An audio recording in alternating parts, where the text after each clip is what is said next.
I don't know what the hell that was, but, I would like for you to all gather around the table, and let me tell you all a Voden fable. To gather around for the tale of these survivors, the tale of the looming corruption and a jaded destiny. For this be the infamous tale of the Valley of Dreams, and the legendary tale of those soul-bound. It would be here. Previously, our heroes were found in the forest of Jaded Dragon Valley. As they'd all be gathered around camp, as Hannibal would explain how the marks upon their palms could manifest. With a bit of experimentation, they were able to make contact with other individuals. The first being an oculi known as Zale Xenakis, a member of Korra, which somewhat recognized to be a part of the Yasuda clan. As contact has been made, it was revealed that they were exploring in the Forbidden Expanse and seemed to have been confused and unsure of many things. But they were pushing on to gain answers regardless. As this happened during the watch, there'd be discussions of aspirations and goals, but also what honor meant to our heroes. As this tyrant, ruling over known as the Zhao dynasty, he had lost their honor and was corrupting many of the Ishtarans under that same rule. Hannibal also wondered if that honor would be a hindrance or an advantage to them in this quest to take them down. However, despite their aspirations, they'd see an aurora borealis form in the sky and learn that an attack was approaching, and soon. Most likely with the corruption, the Zhao dynasty would have to wait as defenses would need to be prepared and skills would need to be honed. That said, survivors, listen now. With this approaching war coming fast, will you be able to grow in strength fast enough to withstand what's to come? Well, we'll have to see in Session 8 of Valley of Dreams. Alrighty, gentlemen, let's see what we got in store today. Alright, let's switch on over to the forest over here. And I got a couple improvements for you guys, as you requested. Alright, let me get you guys your ambience as usual, and we'll get going.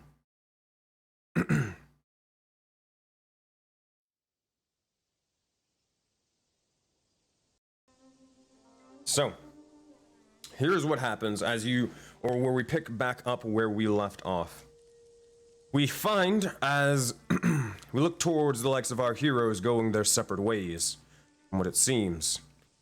We look down to the southern portion of the region, and we look to find the likes of Azora seeming to be getting ready to train with Hannibal in a clash of dragons, a duel of the sorts. We then look over to the likes of Agni, who seems to be off by himself figuring out the defenses and more, making sure they're up to par. Looking towards them, he can see, or you all can see, as there are several dozen, or dozens and dozens, if not hundreds, of these spirits that you've seen before, circular in size with two triangular fins in nature, sort of building the bits of construction for you, as you command exactly where to place them. As Agni does so, we look off towards the likes of Zaman, Mao, and Korra, tinkering and trying to understand their sort of warforged nature, while also trying to form up defenses for the battle to come. Meanwhile, over to the west, Gore and Adidar travel to begin their hunt for the creatures of the night. With all of our heroes going their separate ways, and to begin their training, who would like to begin first? Or at least begin and start the processes of their training. Not necessarily finishing it immediately, but just at least beginning and starting. Choice is yours, my friends. Azora will go first. Alrighty. Everybody good with that? Yep. Alright. Said, Azora, as you are off by yourself, sort of preparing for the upcoming sort of duel, what are you doing? Just like she's been doing, before she goes to sleep or wakes up, she's been trying to find a way to conjure that cold aura about her.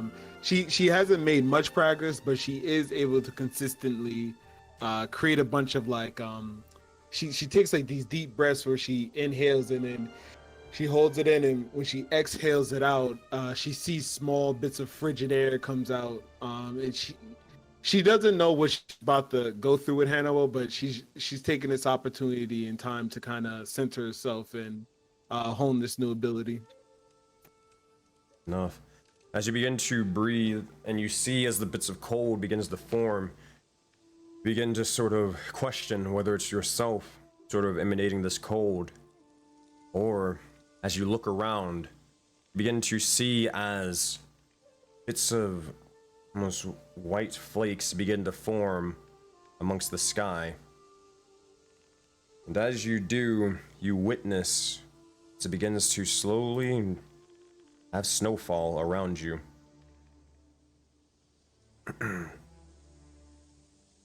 Thinking about you all, for the most part, except for the likes of the Warforged, I felt a little bit cold to this point. Probably not Agni, arguably. But at this point, you look around and you see as definitely is, you can tell kind of what season it is now. It seems to be winter. Yeah, she kind of looks up at the snowflake, each flake falling and landing on her skin, and she's starting to question is once again before, like, she doesn't know if this is her doing or is this something else. She's also trying to figure out if this is the sword that she woke up with. She's kind of still confused.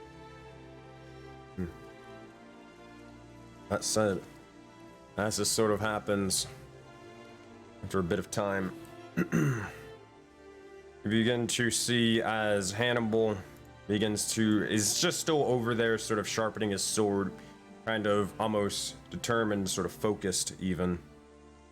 As this is sort of occurring,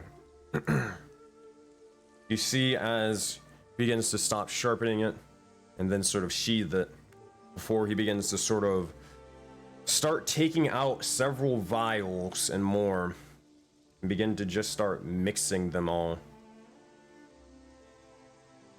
Sort of taking them, adding different substances, mixing and combining them, and almost sort of laying out different sort of ingredients and more. That said, Azora, do you say or do anything, or do you leave him to his business? Yeah, she recognizes, well, she'll see, of course, that he's doing whatever, but I mean, she has no clue what that is. But we saw him kind of doing something like that before, right? When we first met him coming out of the woods. Not messing with the vials. What you saw was he put the blade to the blood of the creature and it siphoned into the blade to make it, or to set it on fire. He's doing something completely different, with some alchemical vials of the sorts. Okay.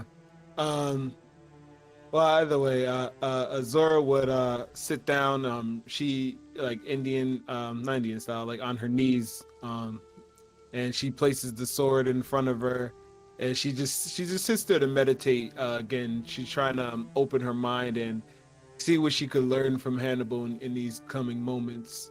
She's just taking very deep breaths and exhaling out, sort of getting used to feeling her lungs like accept this cold air coming from the sky around her as she just exhales slowly. Essentially, she's just getting into, like, I guess you would call, like, a battle meditation.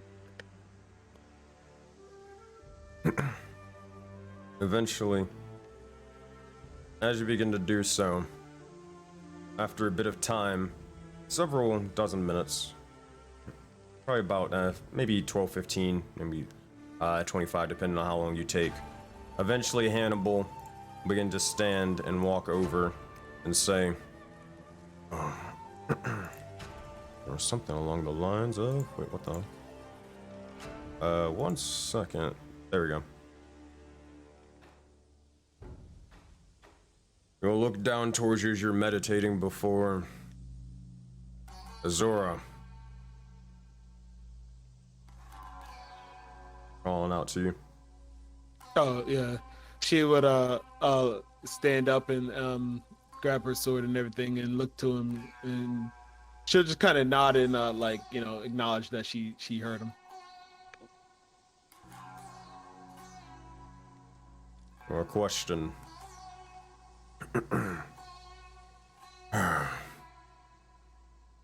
For this bit of training,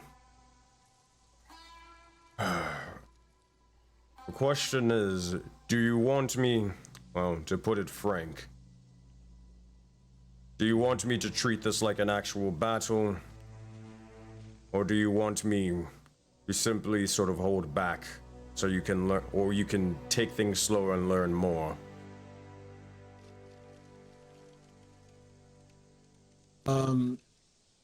Hearing that, she'll say, "It is in both of our best interests that you treat me as if I was an enemy. In order for me to take and learn from this, it cannot be a situation in which you hold back or see me as a temporary ally. The best way for me to learn is for you to strike as if you mean to kill. So that way I can learn how to defend when those who want to take my life approach." A smart woman. And you and I will probably see eye to eye on this subject. Come, walk with me. We shall head to the forest now, where the dream mist sort of surges.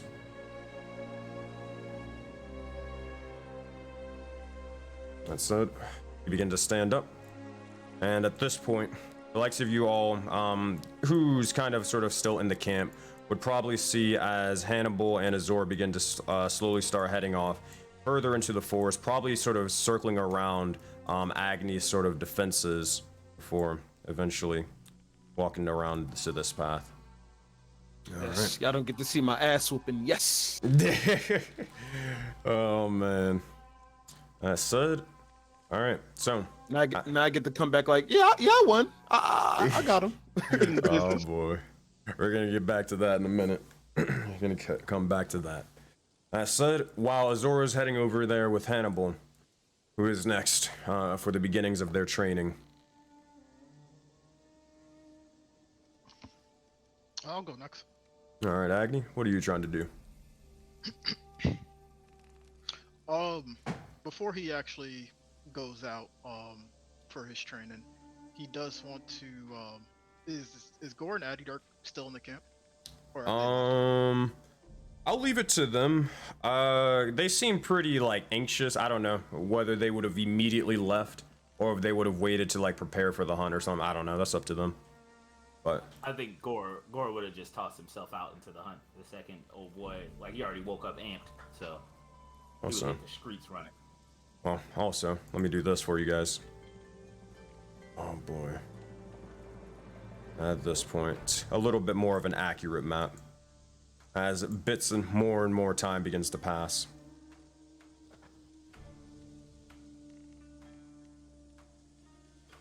Alright, so, Agni, if that's the case, you don't see Gore or Addy Dark anywhere, but you do look over and you see Azora and Hannibal leaving. Mal, Cora, Zaman, and Philo are still in the camp, though. That's fine. He would go to Philo. Philo, a word, if you will. Yes. You'll see as he begins to sort of slowly lumber over. You mentioned to me earlier there's a couple of different bamboo forests. Would you mind taking me to the closest one? There's something I need to see for myself. That can be done. It's a little bit of travel, but it shouldn't be too long. I think this would be helpful for me if it's not too much of a strain on you. I've gotten a bit of time to rest. Besides, if it does, I can change my form to make myself be able to be a little more energized. Do you know the way of shamans like myself? I can't say I'm familiar with shamanistic magic. It is okay. Essentially, in times where energy is drained, I will often change forms to reside as well, any animal that I have seen before. I am capable of transforming to. It could be ranging from, well, a sort of a wolf, if to be aggressive, or a simple house cat, as long as I've seen one.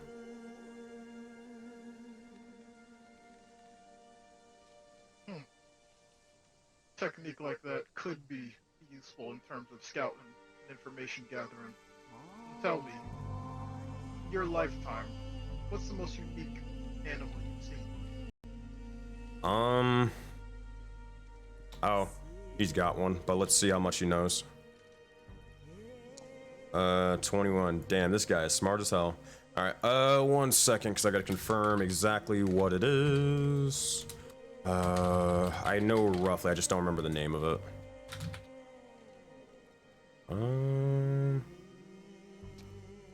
Alright, well, I will try my best to describe it while I'm trying to find it, but... well... There are a couple of creatures. I don't believe I would be able to transform into them, though. That would be well beyond me.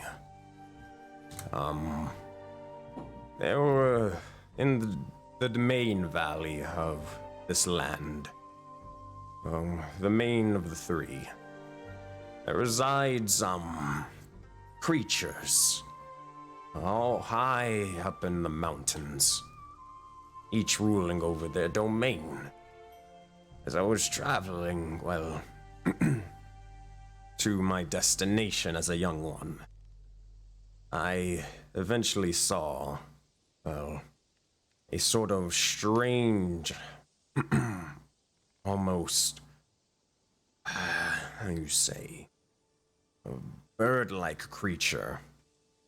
Its wings set aflame, and lighting the sky brightly, screeching and more, but almost like an explosion of fire spreading across the sky.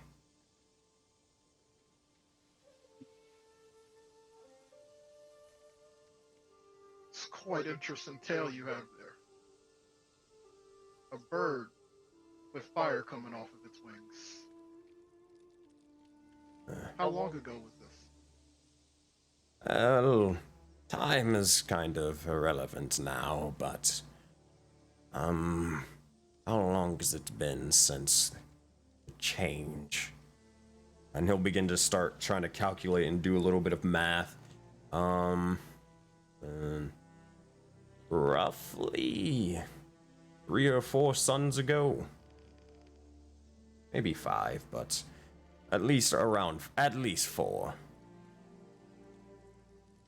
I believe what it looked like was a mighty phoenix, a fiery bird.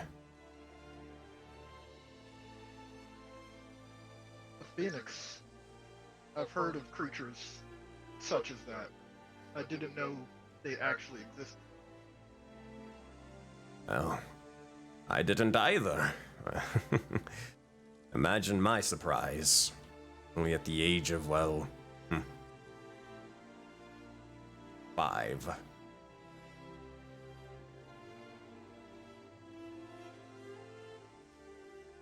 Well, it seems like this travel to this forest is going to take a little bit. You could tell me more of your travels as we travel to this forest. Ah, It'll help take my mind off of these thoughts. Of course, of course. Here. Though I don't have too many tales of my travels, I do have tales of my home and a little bit of my people. Fun folk. Fun folk. Come. And you'll see as he tries to fit through this sort of barricades and palisades and whatnot. He takes a little bit of time. And Agni, if you're following behind him, it's definitely like a sort of thing of walking behind like an old man. You're just like, all right, come on.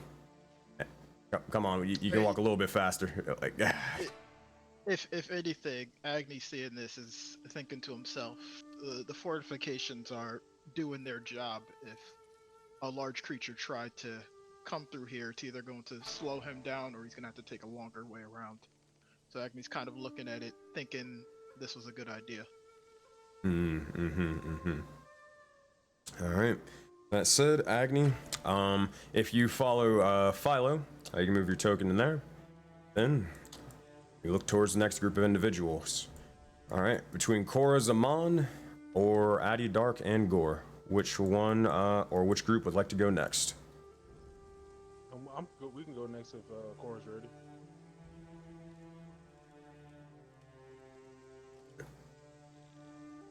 Daryl, you may be muted. Yeah. There you go. Yeah, I'm good. All right. That said, oh boy. So we look towards the likes of Mao, Korra, and Zaman. As this is happening, Mao is just sort of like tossing things about out of his bag. You just see like a little frying pan begin to just sort of go flying. You see his bits of trinkets and sort of wrenches begin to also skid across the ground. Has to be something here. By the way, do you two have any ideas or anything of what we can maybe build for fortifications or something?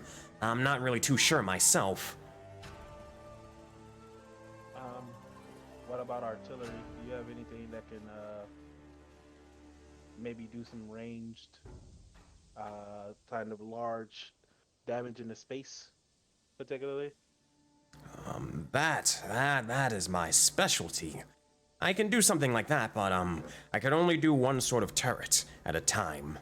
How long would it take me to make one, though? That is a good question. 1 second. He's gonna look at his abilities. Outstretched cannon. Blah blah blah.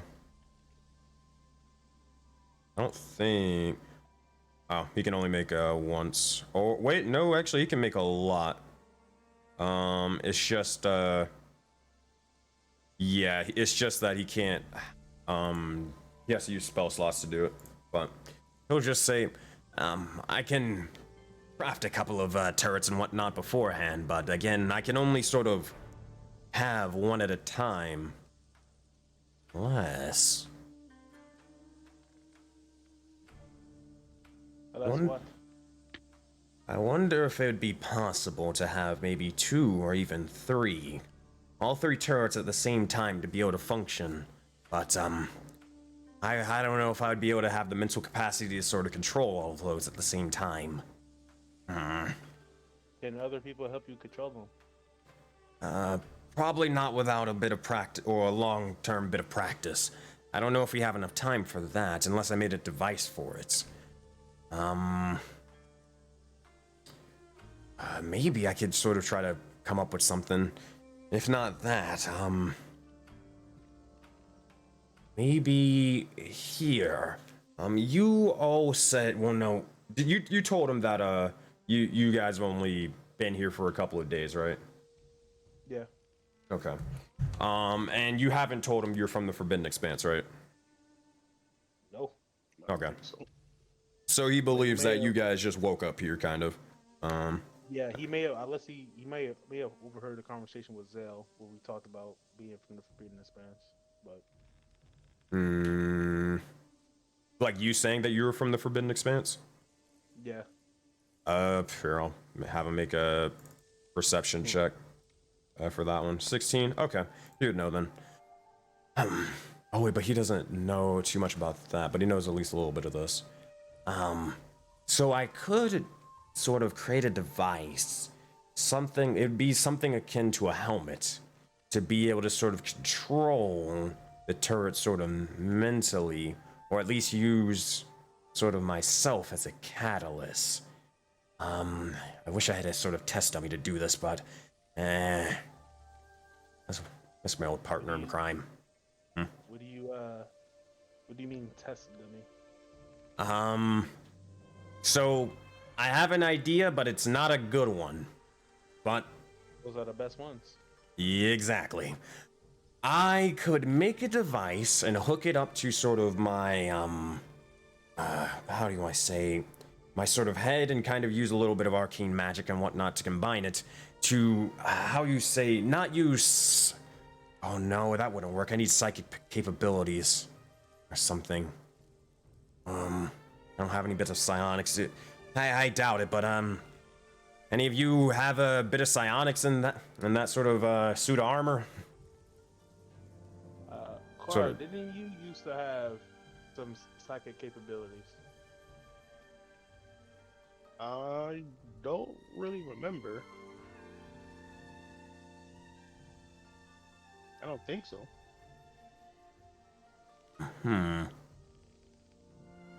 Darn. It'd be helpful if we had something. I mean, I could maybe see if I can try to substitute it with an arcane thing of like maybe sending or message or something like that. But I think being able to like, or telepathy or something would be easier, but that doesn't come easy, or that doesn't really come easy. I'll tell you that much. Darn. It does not. What about it?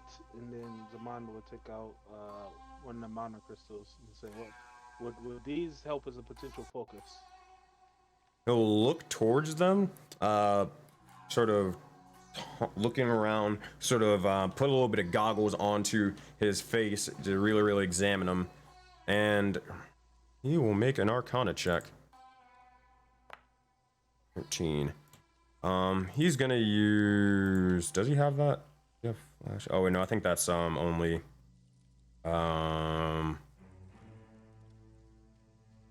Yeah, I don't think he has that ability. All right. After looking it up and down, I think so. I'm not much of a mage, but, or I don't really. I more create things and tools to sort of replicate spells rather than actually cast them. But I think with these things, they seem to be just made out of the weave itself. It could be someone could pull a bit of psionic magic from the weave or something and use it to power the sort of device that I'm thinking of. But I can't do that. Are you two capable of any sort of arcane magic, or do you use something else? Zaman will say, "I've recently felt at one with the metallic and mineral parts of nature, but I'm that's kind of where the source of my magic comes from." I see. What about you? And I'll look towards Cora.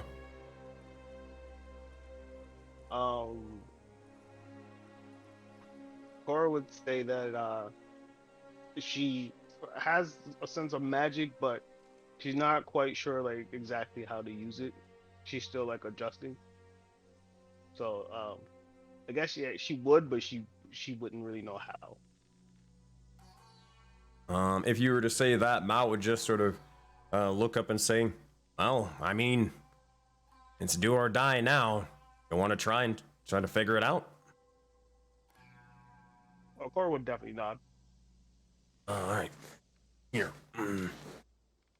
I don't know exactly what type of magic you use, but I mean, I can sort of make a couple of, I don't know, test dummies or something, and a little bit of turrets. Just don't destroy it too bad.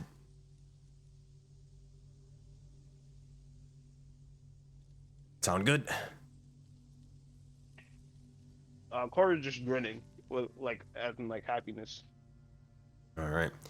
That said, You'll see as he begins to sort of start tinkering about and trying to make a bit, or literally grabbing a wrench and just sort of almost turning a bit of gears and sort of nuts and bolts to try to formulate a miniature sort of target dummy for you, Cora.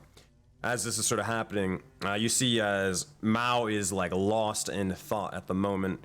Is there anything you guys are saying or doing, or while he's sort of working on that? Zaman would pull Cora to the side and says, "Cora, I have something to ask you."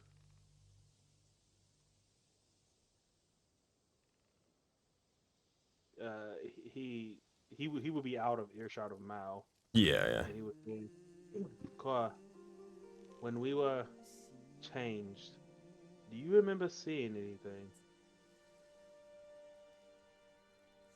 Like what? I saw something. I don't know what it was. Maybe a creature, maybe a person. It was very strange. I was wondering if you saw the same, because it wasn't there before we got transformed, and it wasn't there afterwards.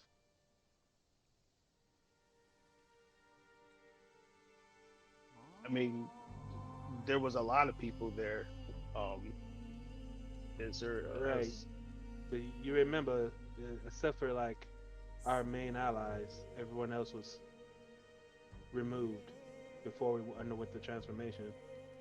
This creature seemed to appear out of thin air.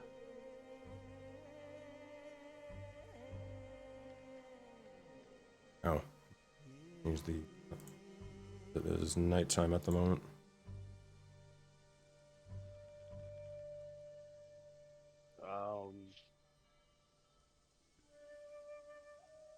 Maybe Cora, it was a figment of my imagination.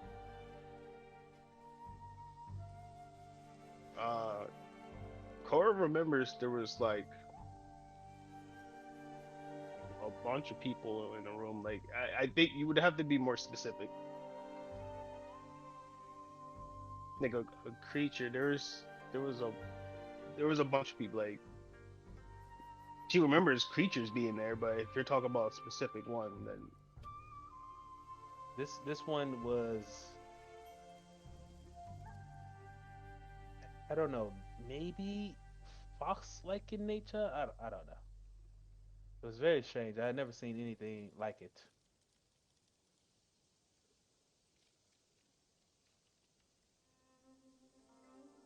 okay. What about this creature? I don't know. It was just there, and I felt like it was trying to say something to me, but I couldn't make out what it was. It was like it was looking at me and only me. It was when I was switching bodies, just in that brief moment. I was wondering if you had a similar experience. I don't think so. Hmm. Strange. Very strange. You seem to have kept some of your abilities, but mine have completely changed. I wonder if this is related to that. Um,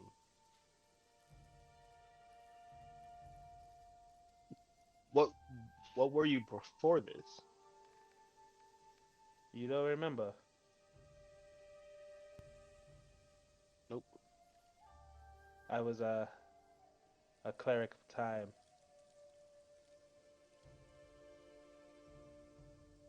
And now I can't seem to connect to any of that type of magic.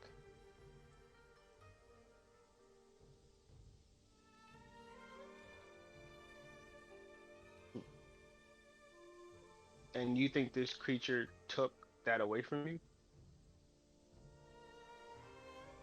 Maybe, or maybe it was because of this new body. I don't know.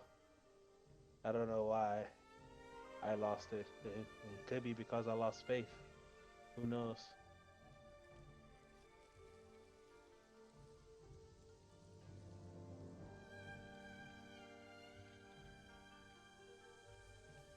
But I think that I think I would like to find whatever this creature is.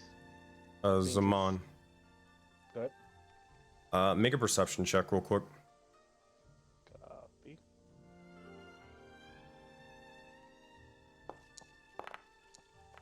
Uh, 19. Yep. You see something off in the corner of your eye, and it's kind of like as you're talking to Cora, you see kind of up north where where Agni and Philo are moving. Kind of off to the side, you see a figure with sort of white tail, and then another tail, then another, before slowly dropping down into the bushes and then sort of wandering off further into the forest. Zaman will say to Cora, I think I must go. We'll pick this up later. And he will go and follow. All right. It'll take some fire with him though, since it's dark. Yeah. Can you see in the dark or no? I cannot. All right. So you're like, you're basically just quickly make a torch or something, right? Yeah. All right. Easy enough. So as you do so, you see or getting closer and closer, you see as it scampers off, and it seems to be a sort of fox, sort of hiding behind the trees before looking towards you, and then sort of dashing and darting off further out of this sort of campsite, and kind of towards the road where you guys came from.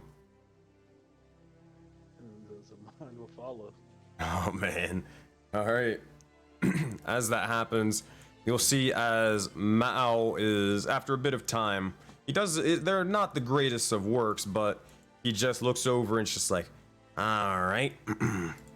And I think that should be done. Wait, where'd Zaman go? Yeah, well. I think he went off to chase a rabbit. Huh. Well, let's, we can do this with just the two of us. All right, let's get practicing and swinging. And that said, Cora, as you begin to ready yourself to start, well, trying to figure out where exactly this magic comes from, we look towards the likes of the last two individuals, and Gore and Addydark. So, as this is sort of occurring, as you guys are traversing, oh boy, let me see if I got the map. Yep, there we go. And also let me add a bit of snow as well. All right, you guys find yourselves here. I have it particularly named in your names as well. All right, one moment. And let me add a bit of snow. Boop. What the heck? The hell was that? That was so weird. All right. So, Addydark and Gore, as you begin to sort of traverse and dash off, eventually in no time, you head over to the likes of the forest that Hannibal mentioned, that there was a creature here, but also multiple bits of supplies and tools. Gore, at this point, you noticing as the moon begins to sort of shine outwards, for once you feel as if you can actually sort of see even better with the sun not beaming down upon you. Heliod's damned curse of the sun trying to blind you. Addydark, for you, you look around and you see as the nighttime ensues, you're almost certain that if there's a creature of the night here, it needs to be killed and dealt with for the person for the job. That said, let me get your character token back. There you go. That said, what do you two say to each other while you're walking there? And what do you guys do when you get there? Or on the way there? Real quick. Mic check. Mic Yep. check. We can hear you. And Hannibal did allude that this was a night creature, correct? I'm not just making a wild assumption. Say that one more time. Hannibal did allude that this was a night creature, right? Yeah, something of this. I mean, kind of the sorts. Yeah, it was just a creature, a monstrosity there. He more of like he said that, hey, just based off of the way you sort of dress in the sort of tribal nature, you probably are a hunter of the sorts, and you're probably a good person to go with Gore to ensure that, hey, you have his back, as you shouldn't go hunting with only one person.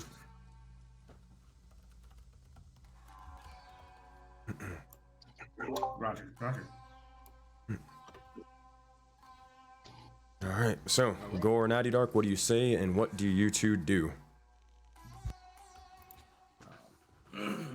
So Gore would while he's flying, he kind of be looking at his hands and stuff, and he'd be thinking he's trying to think of how to figure this thing out that Hannibal was talking about, and he'd be like, "Furry one.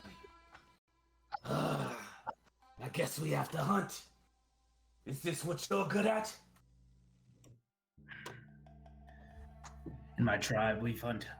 I don't really call it hunting. It's more of a slaying.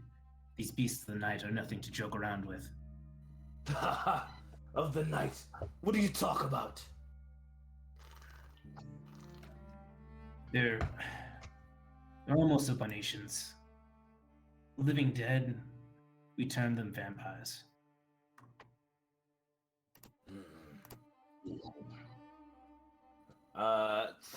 Would Gore have ever seen a vampire in his forever? Sensei? I'm muted.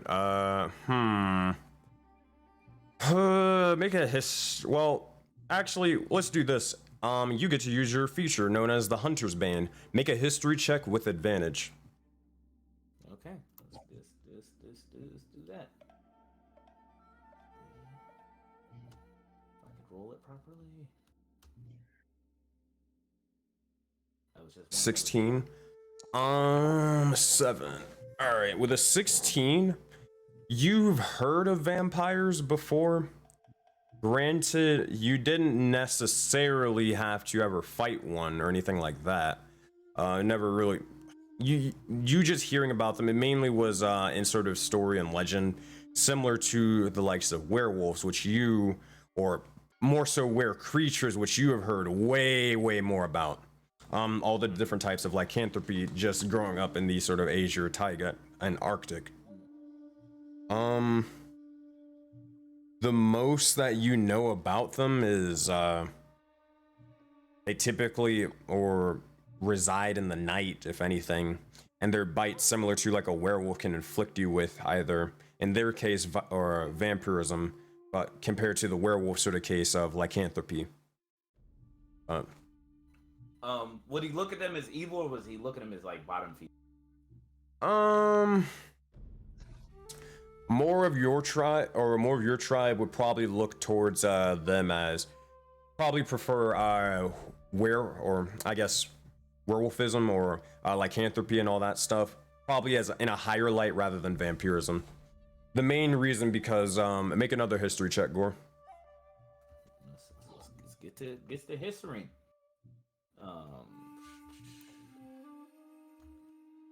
Boy, if I don't get this to roll advantage. Oh, yeah. Damn! That is a nat 20 and a 6. So we're gonna take that 22. Oh boy, it's time for lore. Alright, you know that there are tons and tons of tribes in the Asia Taiga. More so than how when you came over to the Forbidden Expanse and you saw the colony and everything in a full-blown, town and city. The Asia Taiga was more, again, based off of tribes, and clan leaders were the ones who ruled over on that stuff. Now, certain clans, they had, they were kind of known for their sort of lycanthropy. One in particular, you remember hearing that they were sort of famed for the likes of becoming werebears and more. It was a Goliath tribe, so you being an orc kind of having a similar sort of nature and vibe to them. The reason why you know this is because kind of like as stories as a kid, you're always sort of told, be careful when you're sort of heading through the Arctic because, oh yeah, my Nartok is probably going to get you and kill you.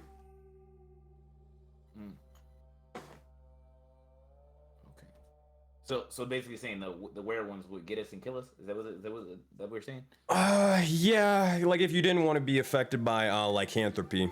But Oyama Nartok was more of used of like, it was kind of like a boogeyman sort of story that orcs and just people in general would tell, you know, the young ones to, as like a little bedtime story. To make sure they don't go where they're not supposed to. Copy. So lycans would be boogeymen, but the vampires, would they fall in that same story realm? They'd fall into that same story, but probably worse because they were less known about them, and the fact that they kind of viewed vampirism as more of a plague rather than lycanthropy, which was viewed more as a sort of blessing to some. Vampirism was loved by no one. You know what I mean? Copy. All right. I just need to know how I approached it. All right. So he would go there like, ugh, that dirty plague of creatures. Gore's heard of them. Ugh. Stories of their dirty like. Never wanted them to taint my blood. For my people, there were no stories. They hunted us in the night, we slayed. Damn near killed us all. Are they here? In this place? Ugh.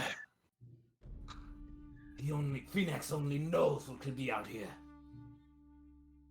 It seems from Hannibal's description, it matches a vision I had last night. I haven't had one of those in quite some time. I've almost been following by these demons in my sleep. Foreshadowing of... They must be cowards to come at you in your sleep. These creatures are more than treacherous. They're not to be trusted. They feed on life. Their mere existence is death. Gore learned something long ago. He could sense creatures like that around. If those dirty ones are here, I might even be able to feel them.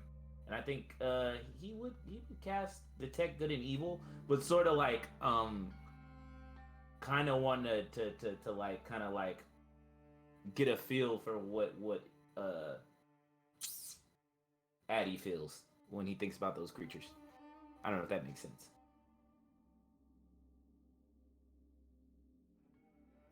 Damn, I keep getting muted. Yeah, exactly.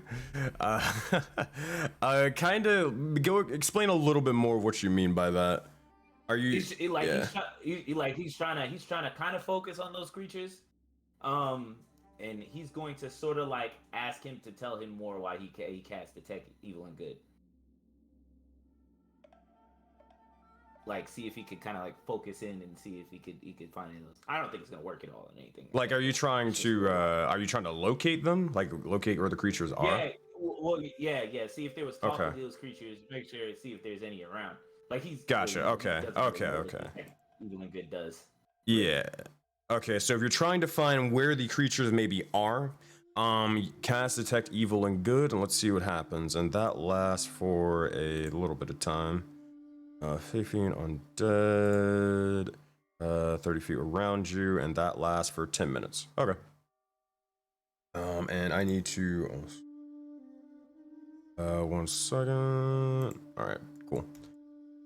So, as this sort of goes off for 30 feet, you look around and looking for any outlines of creatures, or any foes of the night, any likes of the undead, or other fiends, and maybe even fae. But as of now, it doesn't seem to be anything besides really yourself and your fayish nature. But that is all. Fair. And he'd look at Eddie and be like, "Go, keep a lookout for those things. But maybe we should find that creature that Hannibal spoke of. Not Hannibal. I don't know why I say Hannibal. The big. I don't know what he named him. Oh, the observant. The observant one told us of. It was Hannibal that told us this, right? Not bugging. Yeah. That's what Gora refers him to, or refers Hannibal as. Oh, gotcha. The observant one. I had to find it. What he described, it seems like he may just be a minion, a night creature, as we call them. The vamps raise them from the dead themselves, living on and on. Only know rage, but not the rage of my people. This rage fills you with nothing but frenzy. Copy. And he would be like, well, then show me how you find these creatures. Gore may be able to help. We hunt. Let's go. And I guess he'd be trying to get you to, I don't know, survival check? You guys can just go explore. If you want to make a perception check to maybe see something almost immediately, you can do that. But other than that, you guys can explore, and I will tell you what you find. The map is open. Okay. Sorry, I'm just trying to make sure. I kind of see the whole map. Is there? Are we only supposed to see a certain amount because of our dark vision, or is it? Yeah. You guys can see. I mean, I'm not gonna like put the dark vision on, so like if one person gets out of their range, you can't see shit. But I mean, granted, do you have dark vision, Addy Dark? Yeah, we both do. Remember, we're the ones running around perfectly fine. So I mean, you're fine enough. You're good to go. Like it's nothing. Like it's not complete darkness for you guys. All right. Okay. All right. And do you want a perception check, or do you want to get to looking? Of course, is Addy Dark or in yours? I'm gonna get the look in here. All right. So make a perception check for me, or investigation. Your choice. I don't know. I think I'm trash at both. I don't think either is too good for me. Oh, jeez. You said perception's not that bad. Investigation. Oh, sure, you talking all that junk? Yeah, 21. Perception. I mean, you can roll again if you want to see if you get but I think you're good. We prefer the term clairvoyance. All right, roll one more time just in case. Gore is giving you advantage by helping you right now. All right, 21 and 17. We'll take the 21. You look out and how am I trying to do this? You look around and you see the likes of something very, very strange over here. Seems to be something sort of wrapped up in webbing. Corpse, maybe. It seems to be just sort of tied up amongst this, or right beside this sort of river, just almost webbed to the ground, but you have to get a little bit closer to see more.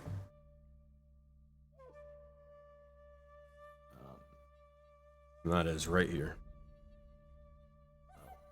Keeping that one more game? Yeah, I got you.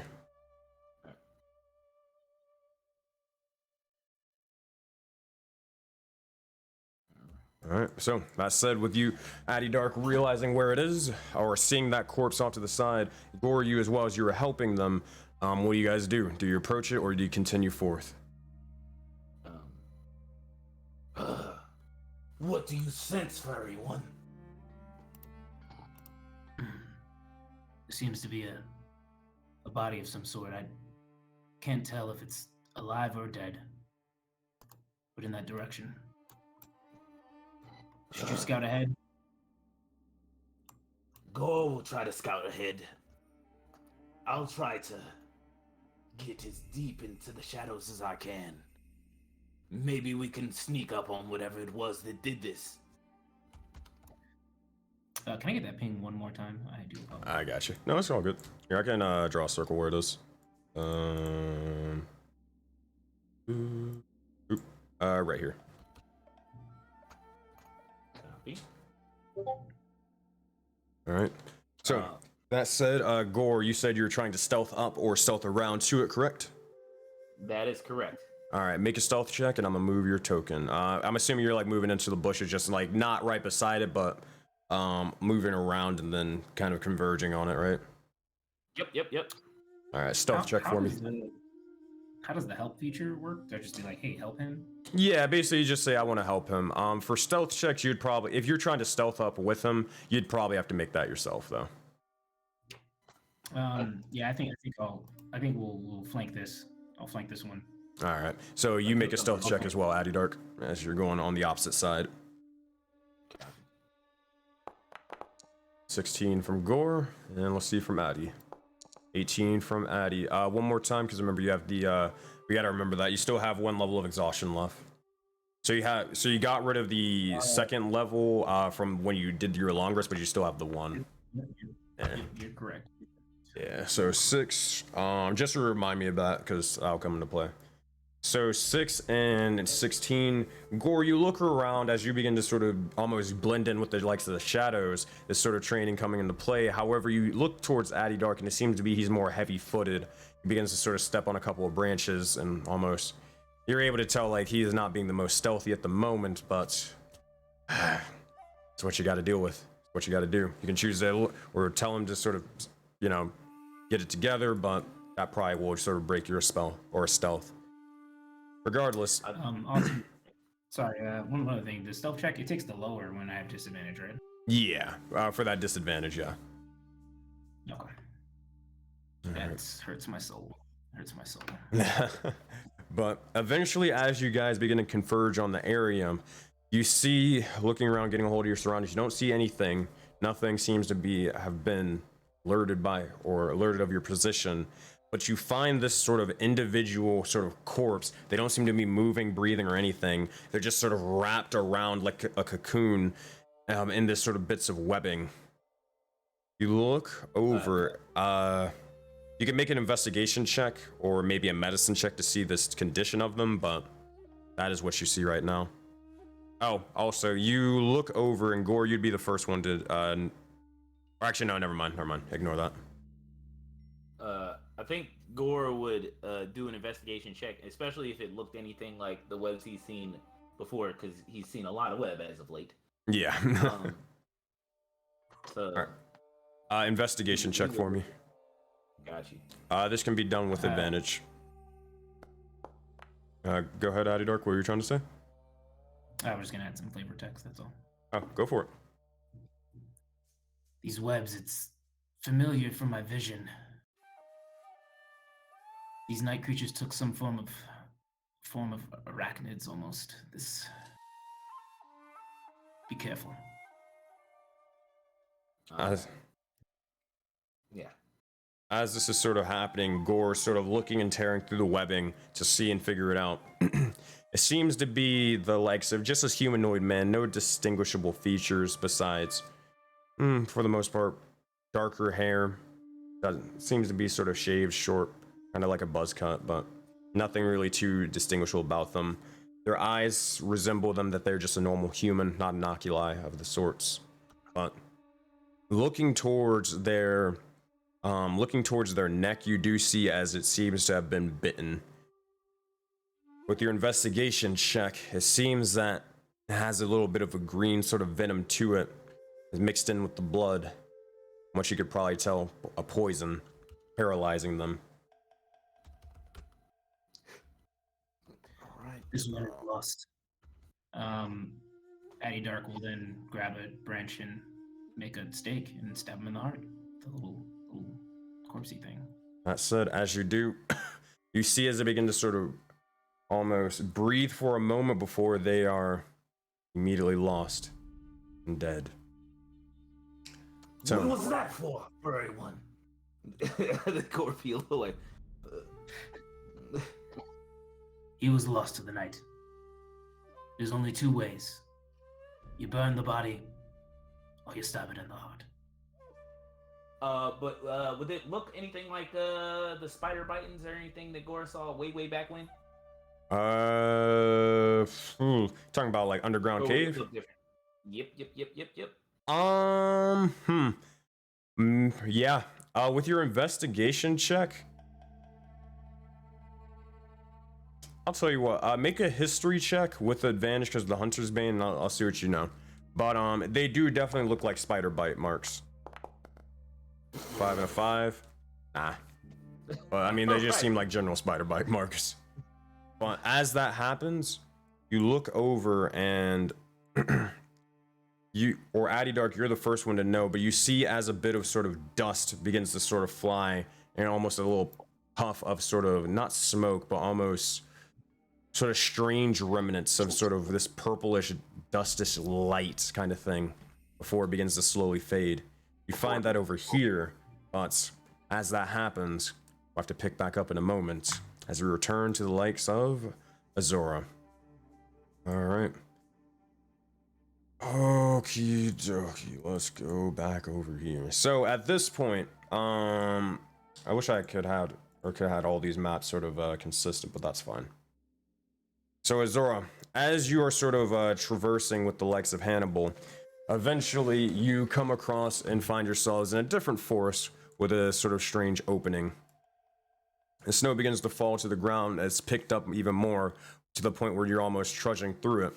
But it's not too difficult to sort of get through. As this is sort of happening, you'll see as Hannibal begins to look over and explain. Zora. This is the forest where typically the Dream Mist resides. Probably come for us soon. The point of this exercise is to enter the mist and enter the plane of dreams, hyper-focusing on battle and training. How familiar are you with the plane of dreams? This is something I've only heard about with my travels with Korra, but it is not something I'm well versed on. I see. Well, to simply put it, the plane of dreams is where every individual goes to whenever they sleep and, well, dream of the sorts. They either, if they have a happy sort of dream, they go to, well, I believe it's called Valera. If they have an undesirable one, a nightmare, they would often travel to the opposite realm in Lindros, plane of nightmares.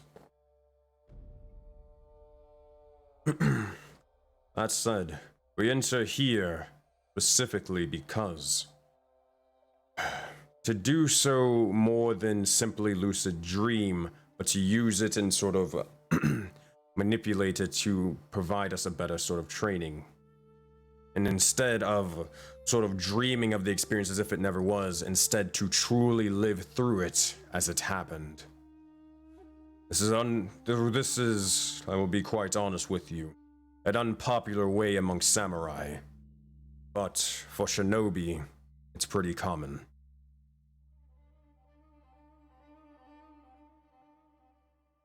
This, she would say, popular among shinobi. Is this form something that could be considered unhonorable? Well, don't get it wrong. It's not to say that samurai don't do this method. It's just that not only does it require more effort, but it often, if the resources are spared, it's better to train all out and heal afterwards. This sort of method will not injure us in the sort of physical realm, but all limitations will be off. For example, samurai or typical samurai, if the time of war wasn't upon them, they would probably just sort of train all out using the blades as normal on the material plane, not waiting to hone the blade. However, anything could happen in this realm. An accident could strike, you could lose a hand or an arm, even. That is not capable in this realm that we go to. Now, we do not have the luxury of time to train in that way. As sure, it may be more efficient, or more realistic between me and you. The pros of the dream realm are too high for our scenario and case. Let me explain. My and the shinobi's argument is that the dream mist, you can go all out and let your true potential flourish, not have to worry about injury or damage to one's true self. as well as being able to imagine what-if scenarios, accommodate them, and overcome them despite the resources for them to exist to not have been apparent even in the first place. Do you understand? This, essentially, it is like a way to train without establishing grievous wounds. Exactly. It's like a sort of a miniature domain expansion that you can control. I believe it was popularized by that one Oculi clan. I believe it was called the Yasuda, but I could be wrong. It also could have been made by the likes of the Wang Fei, but I am unsure. I'm not of their clan.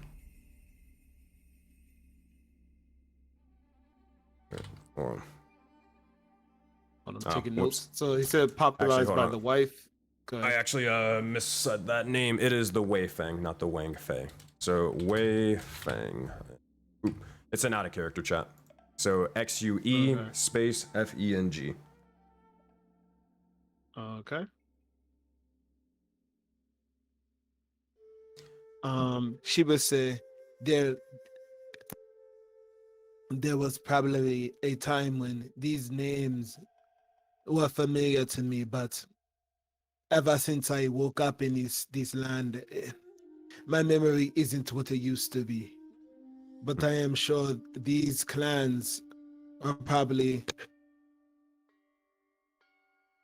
She takes a moment to think, and again she's starting to realize that she not only does she not know herself, but that she doesn't even know her own clan or what clan she was a part of. So she kind of just pauses to think.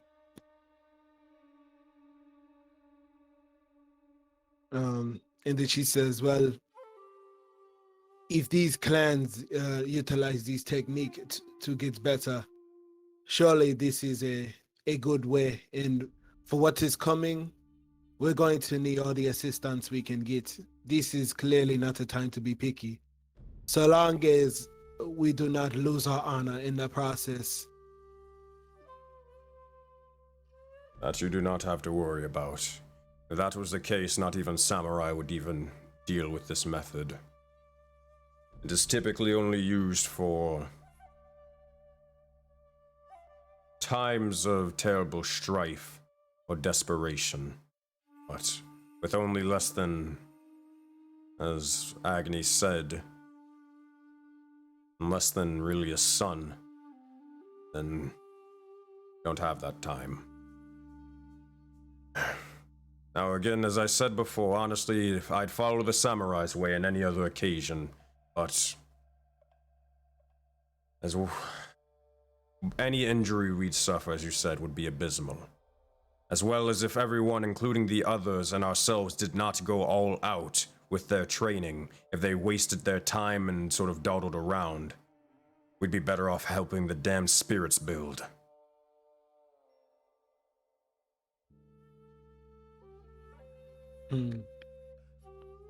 She says, well, yeah, you have a point there.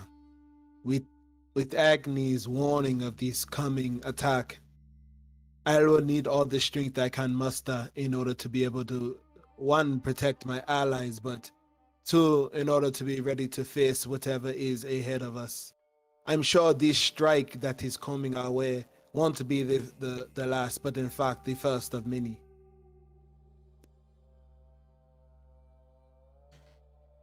Probably not. But should prepare as much as we can for this one, then take the next steps to prepare for the second and more. As he sort of says that, you see as he begins to sort of take the likes of his katana, or the sheath of, or the weapon is still sheathed, begins to sort of drop down onto the ground, onto his sort of knees, before placing the blade in front of him. Begins to almost close his eyes, begins to slowly begin to try to breathe and sort of focus for a moment. That said, what do you do, Azora?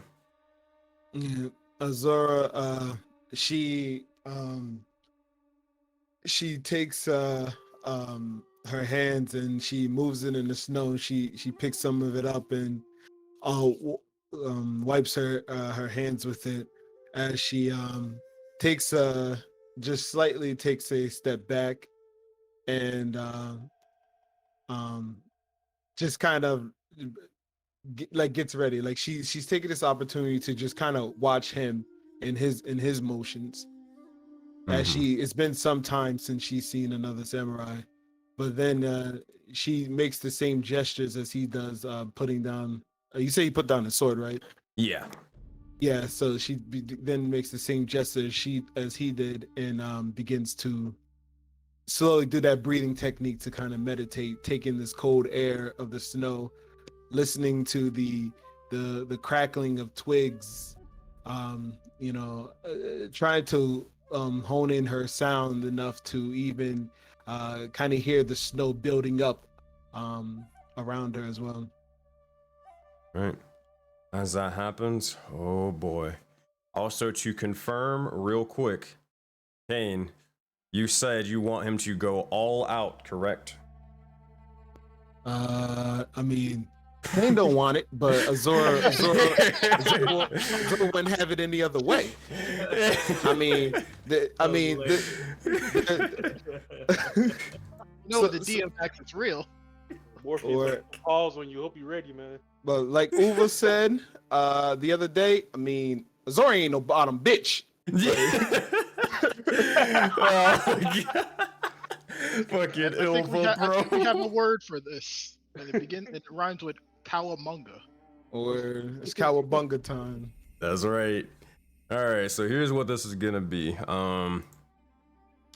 So as this happens, you see as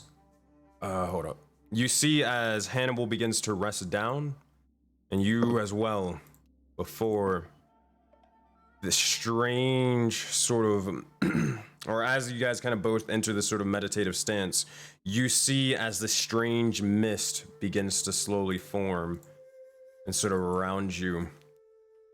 It begins to almost watch you all, kind of like almost a sentient creature. As it does, you see it begins to slowly approach and wash over both of you. As it does, all right, Kane, here's what we're gonna do before we go to the next group. I'm going to explain to you how Showdown or how the Clash of Dragons mechanics work. So then you'll be prepared for everything to come, and after that, it's nothing but action. All right? Copy. Okay, here we go. So, here's... oh boy. We'll say that after that. Here's basically how it works. You'll pretty much it's a duel, or it's a constant duels and standoffs. You must clash with Hannibal several times. Essentially, it is or imagine clashing, but it's best 3 out of 5 wins, right? However, here's how these sort of clashes and standoffs start. Whoever goes first is determined by an Iaijutsu standoff. Essentially, you both are at the beginning of the duel, you both will make initiative checks. Whoever rolls higher on initiative gets advantage on their first strike. And so on. After the first strike or the first clash, it is even playing field regardless, but sometimes even the first strike can break somebody's spirits and decide the battle there. And you already know how clashing mechanics work. It's same as usual. You will essentially describe exactly how you try to strike your enemy and do so with everything you possibly have. You will make an attack roll versus Hannibal. He will do the same. Whoever rolls the highest wins. No degrees. So essentially, we roll right now. Well, we roll for like initiative. Whoever gets the highest initiative goes twice, And then it goes into, I mean, not twice, advantage, I'm sorry. And then it There you goes into like melee clash mechanics. Yep, pretty much. There is no initiative for clashes, you know what I mean? Because it's just both you guys going at the exact same time, right? The initiative is only used for the first round, if you will. Until there is a victor decided at that point. Now, I can also explain this. Oh boy, you're about to live your best anime life. All right. So, as Hannibal has explained, you can go fucking bonkers with the descriptions, my friend. Like, go nuts, go crazy. This is your anime moment. You are in the plane of dreams. Nothing is real. All right. Word. That said, all right. Do you have any other questions before we head to the next group? No, let's head to the next group. All right. I saw what you said in chat, Daryl. This chat is reckless tonight. Gotta ask the questions, bro. Ask the questions. All right. We return to the likes of Agni. Now, we're gonna use because you wanted him to tell you about tell you about his place on the way there, correct? Oh yeah, just walking. So we're not just walking and we're just not saying anything. Yeah, I'll tell you what. Here's what we'll do. We're gonna use the map that you guys will arrive to, but we're just gonna leave you guys at the beginning of the map. Does that make sense? Works for me. All right, keep it simple that way. All right, and let me grab Philo and switch maps for you.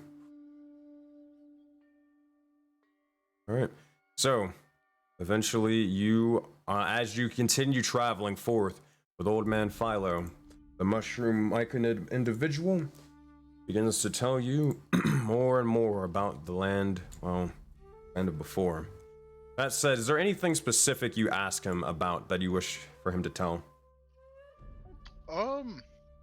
Nothing in specific. The Phoenix was interesting, but Agni at this point is just trying to gain general knowledge, get maybe a little bit of a foothold of the world right now, because with him getting Men in Black twice in a row, he doesn't know what he doesn't know.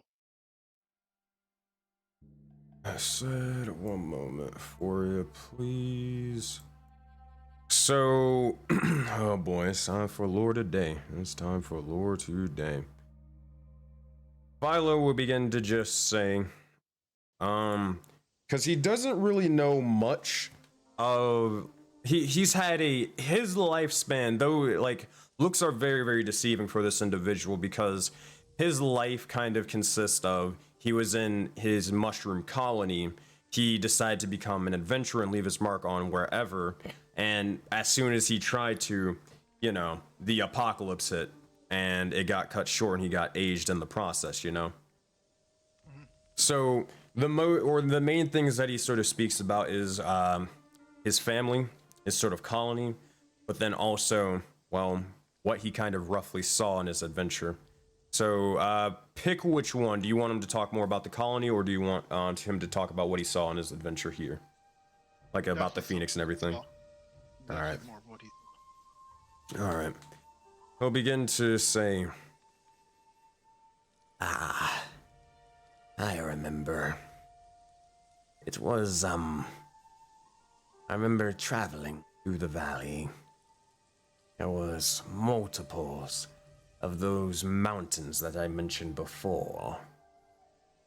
All having differing colors.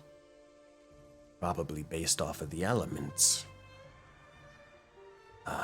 Though I was not able to sort of travel to these individual areas, they resided sort of flying over or atop of these sort of strange volcanoes. The one with fire was where the Phoenix resided. I believe there was one with, water. Another one of a sort of a purplish light. Resembling lightning, if I could assume. And a final one. Not really the most flashy, but definitely the most strong and sturdy. A stranger mountain. That's probably residing of Earth. Or earthen sort of tone in nature. He's gonna make a couple of nature checks to be able to determine what they were. Alright, one. Okay. He already knows that one.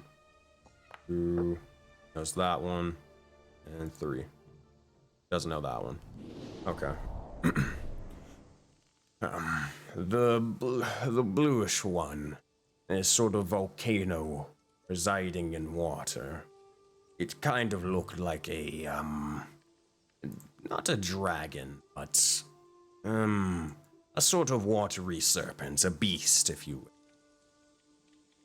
What most would probably refer to as a Leviathan. Have you heard of such a creature?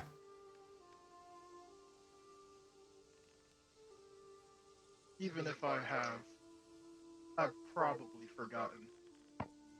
Right now, I can't say Leviathan. It's ringing no memories for me. I see. But the way it sort of resided was ever so strange, being able to control the water themselves. Now, one thing that I should, make clear, these were no simple beast. These were massive in size. Gargantuan, even. These individuals in, this Leviathan and this Phoenix, and the third, it was more of like a, kind of like another serpent, but more of like a coatl, even.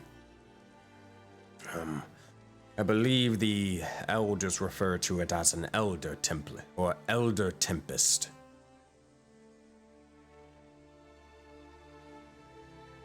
I assume you have not heard of this either. I have not, but what you said earlier unnerves me. You said the Earth one. It was the strongest of the 3. Oh, the volcano was, at least, from what I could tell. It more profound, sort of teeming with more stone and jagged rock and even life. That's one. I did not see that one, or get a close understanding of what it could be. But it, funny enough, it kind of looked like a reptile of the sorts, kind of like a a turtle even.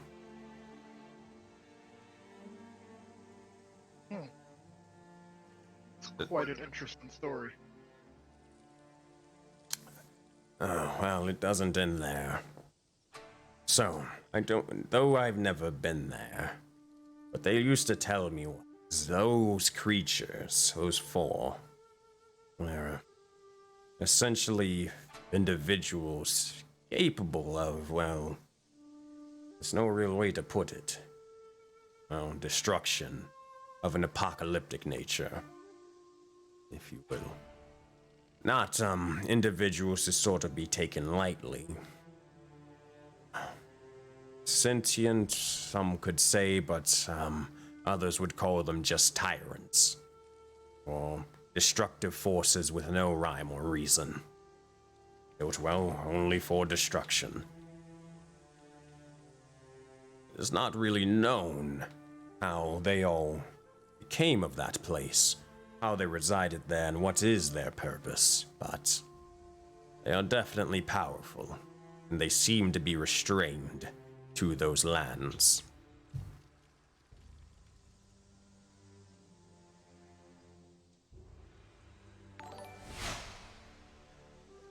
I assume in your short time, you don't know anything that could have restrained something this powerful as these beasts, as you've called them. The only thing powerful that I remember was really,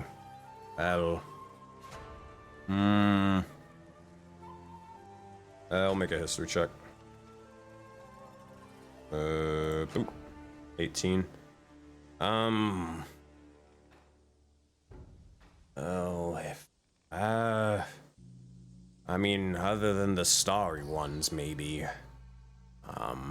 It could be some of, well, I doubt it, but it could have to do something with those mechanical beasts sort of residing around.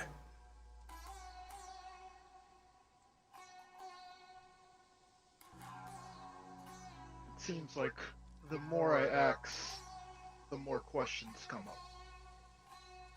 It almost seems it's best to stop asking and start doing, or else nothing would get solved. That is what I said. I was very, very curious back in my day. Me and, well, my old pal and friend. Gosh, what was his name? Lovable little guy. Big aspirations and more. Talking about mountain, shiny mountain, over and over again. Great conversationalist. But Seems like a very simple conversation if you ask me. oh yes, oh yes. I'm much older than him, but not by too far. Not by too far. Regardless, I got tired of sort of wondering, why do these islands explode? Why do these sort of spirits roam around and more?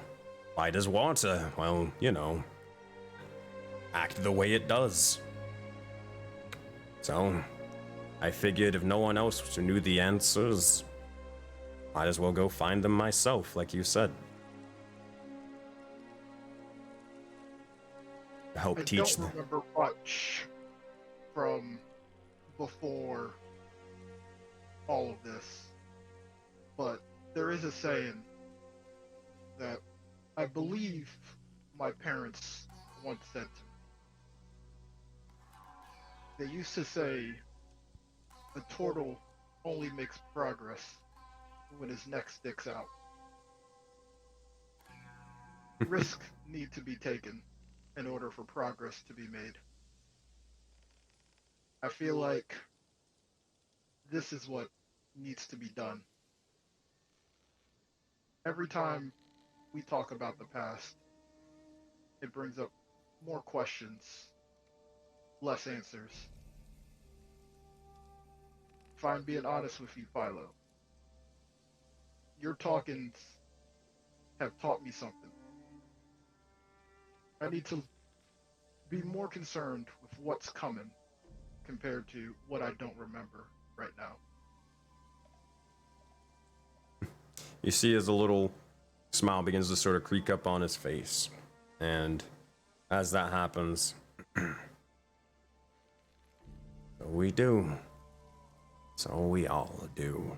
And eventually, at this point, now you arrive to the likes of this strange bamboo forest, where it seems to be sort of expanded out. Now, one thing to explain, because this is going to be the confusing part. So last week I used a map of a sort of template bamboo forest. However, it wasn't done, so we just had to use this one or that one.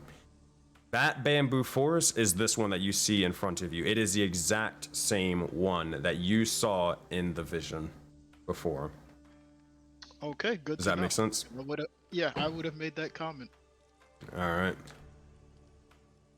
right. You would have said that to File like, hey, I've been here before.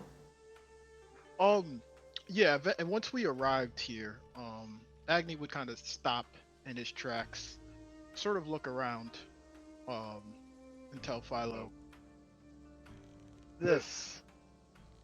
I was here before. I was alone when it happened. It seemed to happen when I was asleep, but it felt real. Everything about it was real. The confusing part was by myself, no weapon, no allies, and what seemed to be vivid memories that no matter what I did, kept on playing out over and over. Let's see. There's memory playing over and over. This memory, is it a pleasant one? Or not so pleasant? It's just a memory, feels like. Or maybe it's something that will happen in the future. An omen. Is there anything oh, I guess I should probably let you lead. I took you to the forest, but I do not know exactly what you wish to seek here. Maybe... Well, there's a couple of things. Mostly two parts. And you are important in one of them for sure. In this dream, there was fire. Uncontrolled, unchecked, raw fire. If I can't learn to control my magic and fire better, whatever happened in that forest, well, this one we're standing in now, or in the future, will continue to happen. If something is to go wrong here, Philo, I'm hoping you will step in and do what's needed. Ah, I see, I see. I can make sure of it. And that said, you see as he begins to sort of, with his other one hand holding the staff and the other one begins to sort of motion you to, well, lead the way.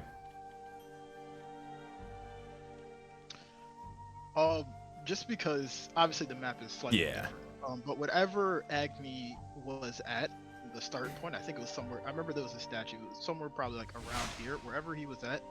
He would kind of go there. He also remembers not having his scythe, so he would kind of put his scythe down, and he would say to Philo, For my time being awake, I've mostly harnessed half of my power. I focused mostly on martial. It's time for me to embrace the magic that I have inside of me. I'm hoping you can help, and if not help, I'm hoping you can contain what could potentially happen. Very well. So,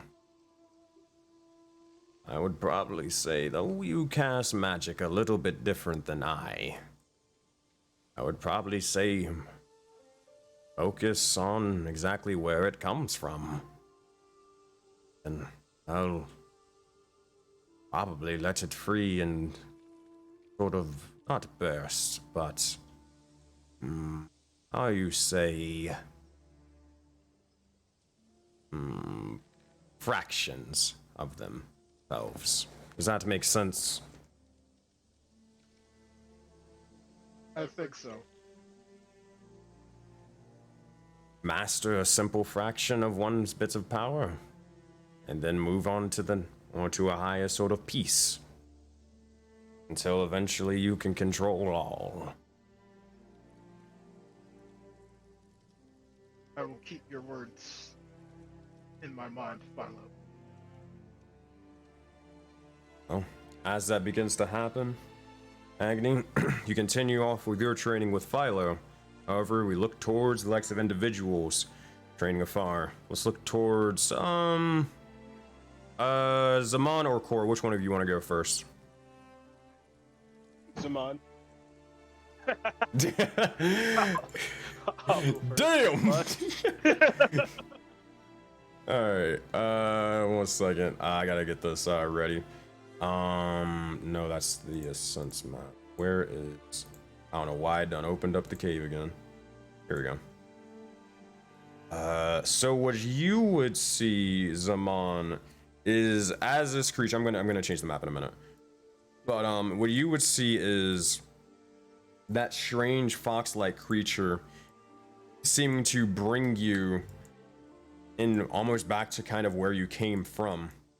You see as they begin to sort of traverse and take you past the same sort of force that Agni or the entire attack sort of happened with the likes of the spiders and the gong. You see as eventually it begins to sort of dash off and forward. No need for a map here, but that said, it begins to head further and further until eventually trying to get to the back to the likes of the waterfall. You go for a long minute. You're trying to chase this thing. Do you continue forth or do you return back?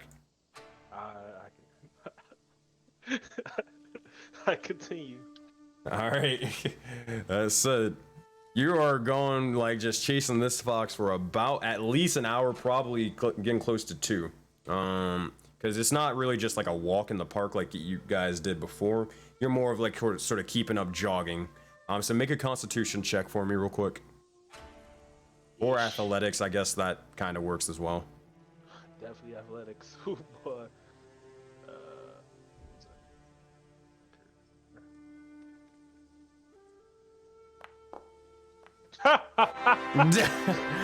This man's on that diesel fuel. What the fuck? Literal machine. That said, that man just needed a little bit of motivation. All right. That said, Zaman, as you begin to sort of dash forward, I'll tell you where you see the individual creature, but you see as you begin to chase them before you find yourself back towards the waterfall once more. As this happens, you see as they begin to almost dash and then appear over the likes of this sort of river, and then just begins to sort of wait for you. At this point, it kind of seems as if it's almost mocking you to follow.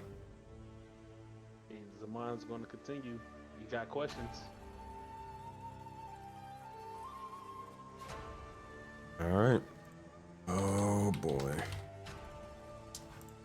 That said, I can get a mini for you to represent. It's not the most accurate, but it's gonna be good enough, you know. Copy. Yeah, that should be good enough. All right. That said, you get to the water over here. What do you do? He's gonna jump over. All right, athletics check for me.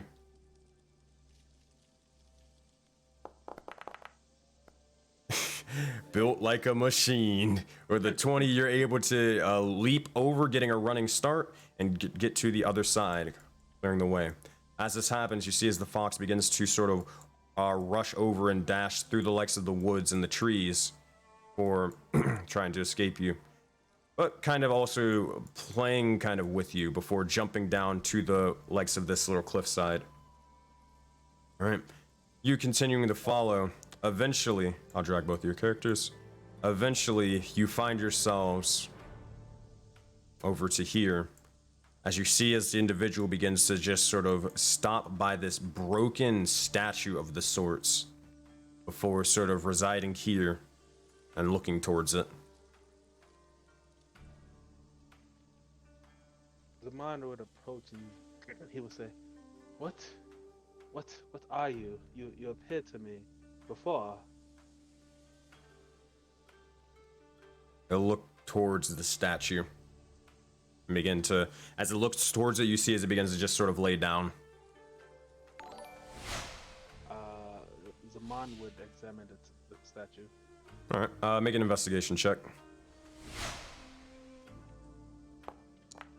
15. Looking about this thing, it seems to, well, obviously be broken, but the cause of sort of destruction could be a multitude of things. Definitely from an external force, so definitely not anything interior of, or even just something natural of like, not natural in the sense of something rusting over and destroying it from the inside. Nothing like that happened. Something must have smashed into this thing and destroyed it. But you do feel a bits of, or remnants of magic that kind of feels like somewhat familiar to you. It's very, very faint, but it's still there. Make an Arcana check for me. 17. The bits of magic that feels familiar to you is in fact fiendish magic, or fiendish hellfire. Though isn't the statue not burning, but you definitely know of its nature, you being an oculi previously. And with your investigation check of 15, you're able to at least put together put together maybe what happened here. That maybe fiends or devils, or maybe even those other creatures that you heard about in the cave, the Akuyama, could have destroyed this.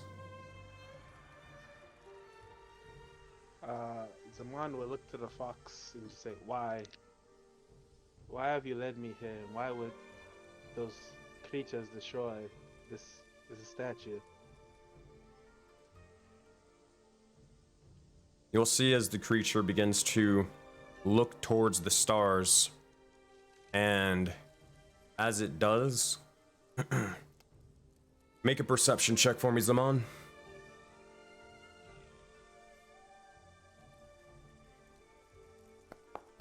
19. You look over and you know, just in general, that typically there are multiple constellations in the sky. Ones that represent most, like 9 times out of 10, the gods. And you look up and you see with your 19 a newer constellation, one that you do not recognize, or that you haven't recognized before. You see as the individual creature begins to look up, kind of joining you in its gaze towards it, before looking towards the sort of statue.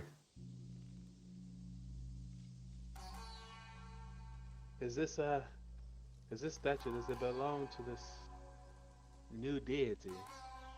Are you a servant of it? You'll see as it begins to walk closer towards it. Begin to sort of nestle around as if it's kind of like its home.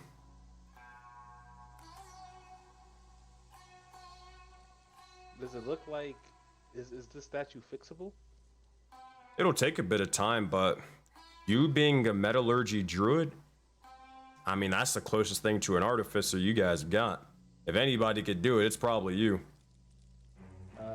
Yeah, Zaman will try to fix the statue. All right.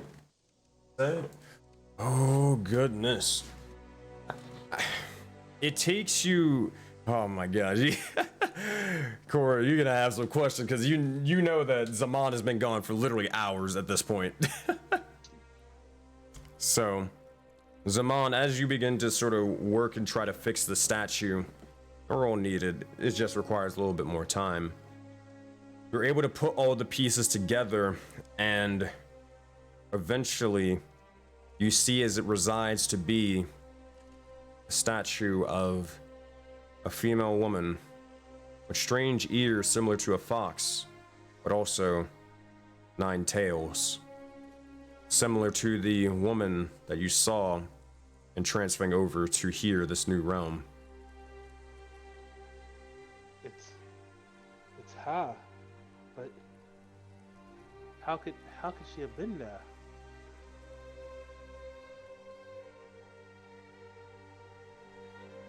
Zaman will try to talk to the statue. What do you say? He would say, why were you there? Who are you?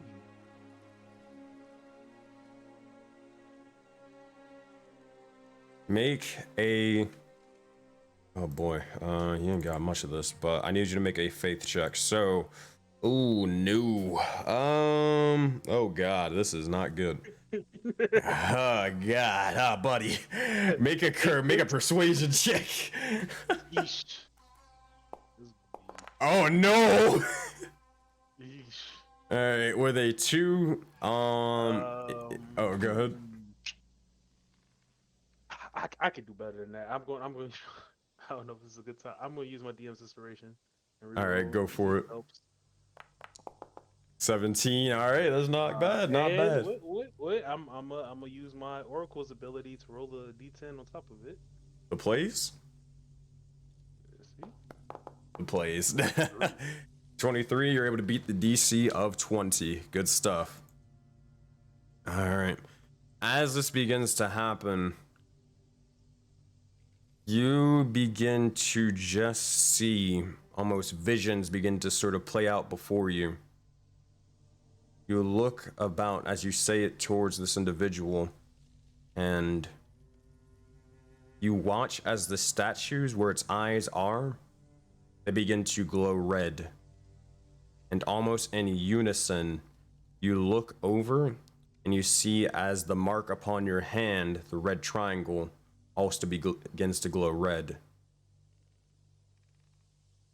As it happens, it begins to detach itself and display in front of you. Draw it here. As it does, appearing, we'll say right here. It's out of the way in the map. You look forth and you see the individual no longer made of stone, made out of skin and flesh, like you saw them in the vision before. They just say and speak to you in a very, very soft, kind voice.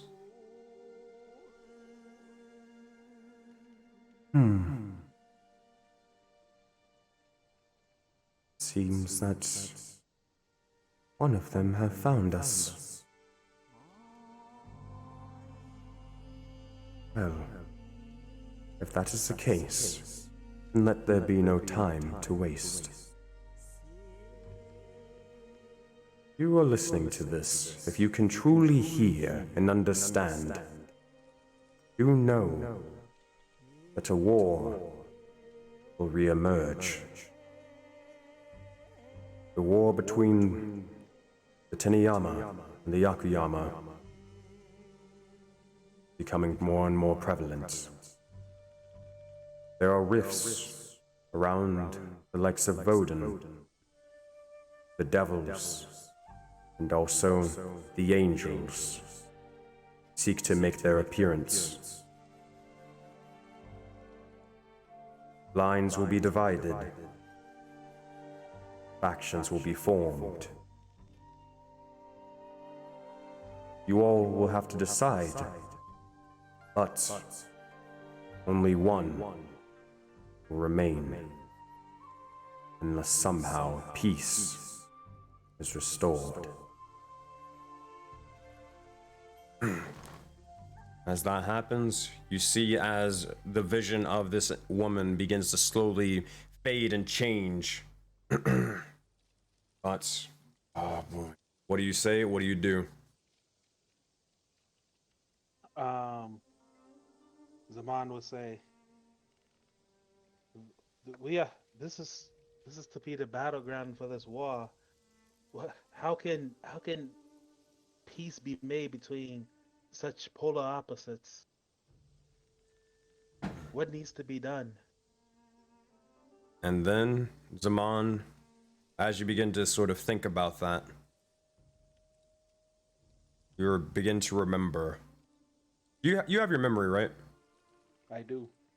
You begin to remember back long ago when your clan was sort of formed.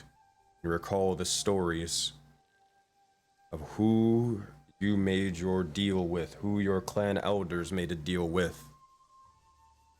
Individual of devilish nature, but also angelic nature, and wings like an angel, but horns like a devil. What you do with that, or how you interpret it, is completely up to you, though. Copy.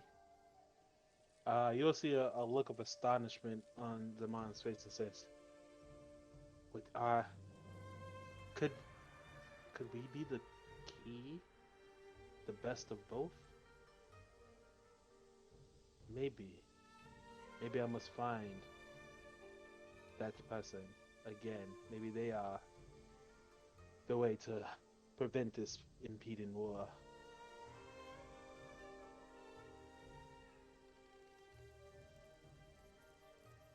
You'll see as the fox begins to look up towards you, and as that happens, oh goodness, how much time?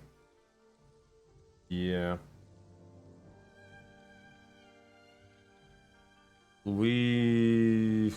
Trying to gauge how much.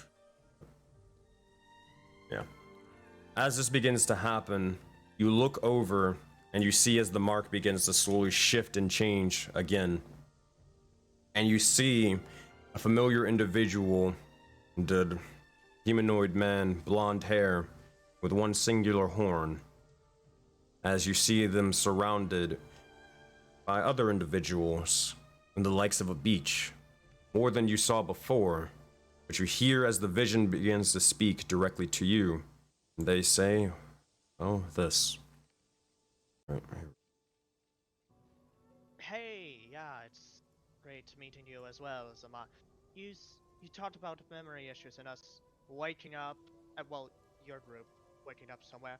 We had a very similar experience. We all woke up here. Some of us, including myself, don't have our memories, and it's just this is all very confusing. We don't know where we are. Well, Forbidden Expanse, but Am I bugging we have a or friend is nothing who's coming from the through? Jaded Dragon Valley. That's on you. His name's Kaio. Tried to kidnap I me. can That's hear not it. the point right now. Oh. The point is, Yeah, I ain't hear maybe anything either. show us I the got you. way. We could meet up. You want to say something, Kaio? He's gonna turn to. All right. I'll tell you what. I will I drop heard it the- just fine. Yeah, I'll drop the audio file in-game content chat, and you can just play it there to listen to it. Copy. Sound Yeah, I heard good? it fine. Sorry. Hold on, let me do some magic. Let me get the DM magic out. Why is it acting dumb? Anyways, What the hell? it'll be great to get us to know each other. So I'll just say all our. Wait, what? Okay, that was weird. All right. Give me 2 seconds, fellas. It's acting up or whatever, trying to play it with MP3 thingy. Wait, oh, hello? Oh. And then this one. Give me. God damn. Wait, oh, hello? What? You hear me? Yeah, it's acting real dumb right now. I can tell you that much. It is acting pretty stupid. I believe this one is the first one. Okay. Hold on. Wait, oh, hello? No, it's not that one. God damn it. Stupid right now. This one? Hey. There we go. All right. This is the first one that you guys see. It's in part one. For those of you who weren't able to listen, this is the second thing that you hear.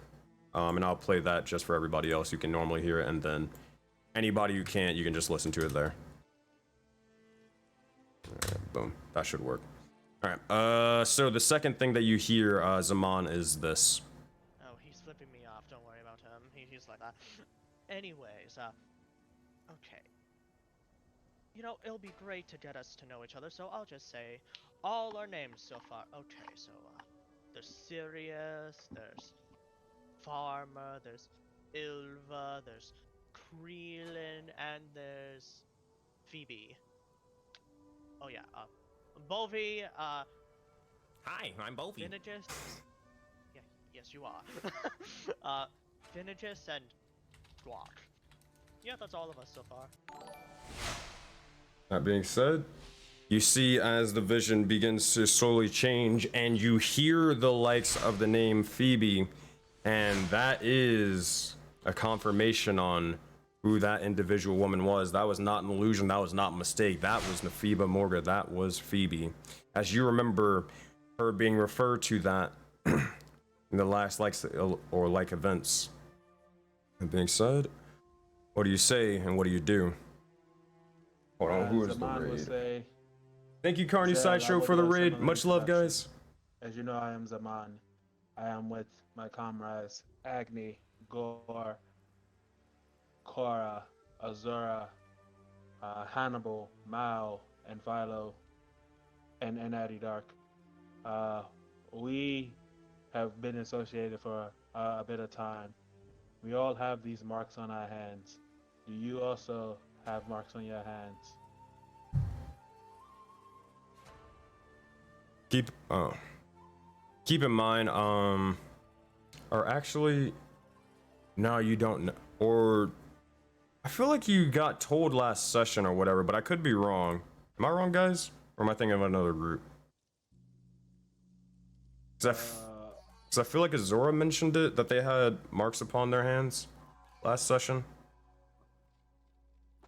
Yeah, there was a whole talk. There was a whole talk about the marks upon the hands when it happened. Yeah, I had asked Philo what did they mean, and what's his name? Hannibal had told us about his marks with his companions. Well, more so when they were looking through, you guys were all looking through the vision. I think that's when Azora mentioned, like, hey, they have marks upon their hands and all that stuff. I think we can trust them a little bit, but I'm not entirely sure. I could be completely wrong on that one. The reason why I mention it is because, Zaman, you probably wouldn't ask that if you already knew they had marks upon their hands, you know what I mean? Fair, yeah, I think that's right. So, well, Zaman will continue with the introduction and then say, just so you know, there's a massive war coming that I just found out about. It seems to be angels versus demons. The names are the Tiniyama and the Yukiyama. So if I said that wrong, my bad. The Akuyama. Akuyama. This seems to be a battle that would affect all areas. The Jaded Dragon Valley where I reside, the Forbidden Expanse where you reside, and all of Odin. We may need to meet in a line to fight this incoming threat or prevent it from happening.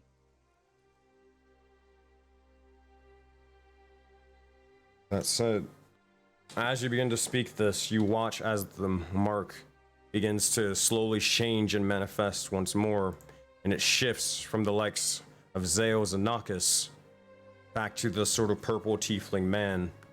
And you find them as they seem to be surrounded by other individuals over a frozen lake and looking towards you.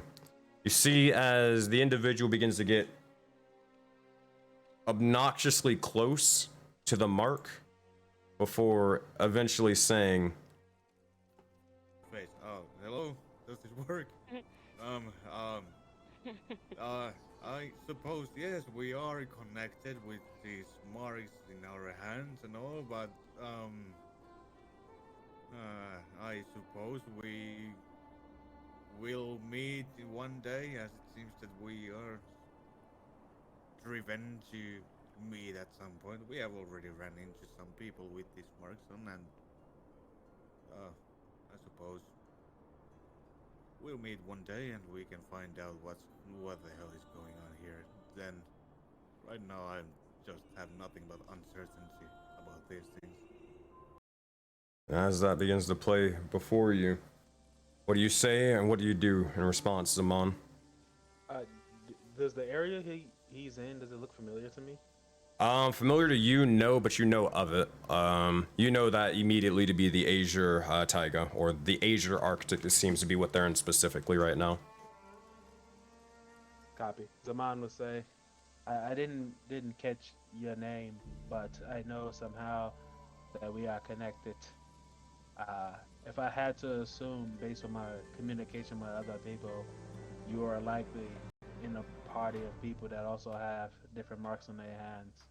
I think we're all supposed to ally some type of way for an upcoming war between the messes up every time, Tiniyama and Akuyama, the devils and the angels.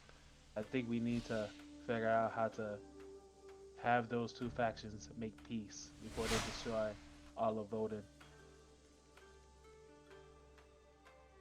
As you begin to say that, the message seems to be sent, and the mark begins to change and manifest before it begins to slowly form amongst the palm of your hand. That said, the message has been sent, and we'll have to see their response. Zaman, that said, with you gaining this information, this message from whoever, you head back to camp, or do you do something else beforehand? how does the statues? I'll put it back together. Does it look? He would try to like clean the statue, make sure it's a nice area. And I guess he would pet the fox and maybe try to convince the fox to return with him. No matter, like, I'm not gonna make you roll for it because I'll be honest with you, he wouldn't ever leave. But as you try to sort of convince it, it seems to be more of this is my home, or we'll probably see each other again when they have other things for you. And then, well, the bomb would just make sure that it looks neat, and he would say to the fox, if you're ever in trouble, don't hesitate to find me. Because it nods, and as that happens, Zaman, you begin to head back to the likes of the camp, making your journey once more. As we look towards that, meanwhile, back at camp, wondering where the fuck Zaman is, but also beating the crap out of some training dummies. Cora, what are you doing?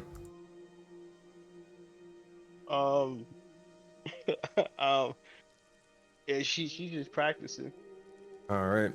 So, how are you practicing? Are you just using more of a martial nature now? I remember Mao was basically saying to figure out how the heck you get your sort of arcane magic or your power from. Use it in this way, shape, or form. How is Cora trying to take out these little training dummies he's whipped up? She would most likely use the kabooboo. All right. That said, are you just explain it to me? Is Cora just walking over with the combo and just sort of swinging it forth, just trying to destroy all of her enemies, or is she doing something else with it? I don't think she would be trying to do the most with it. She's just swinging with the kabooboo. I don't know what the cannonball is, but the kabooboo she definitely using.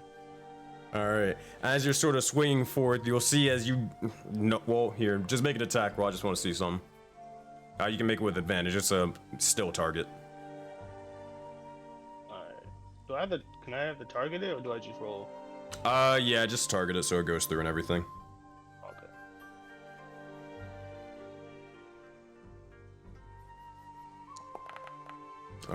That said, with a 10, yeah, you're easy enough able to hit it.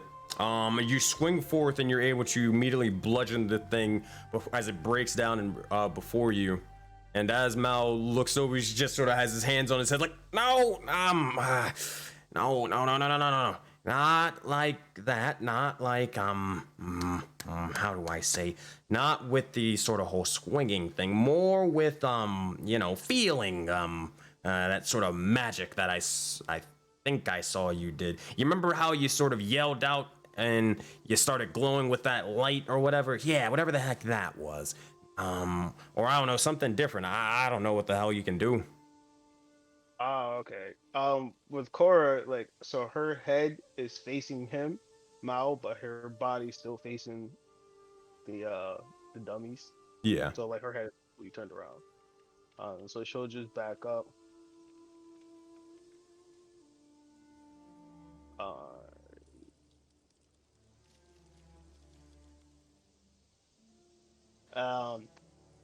Then she'll just look inside herself a little bit, and she will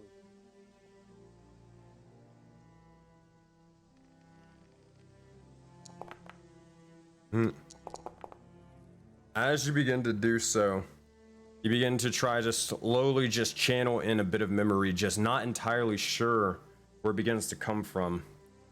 And as this happens, you begin to think and reside into, well, kind of into your mind's sort of space.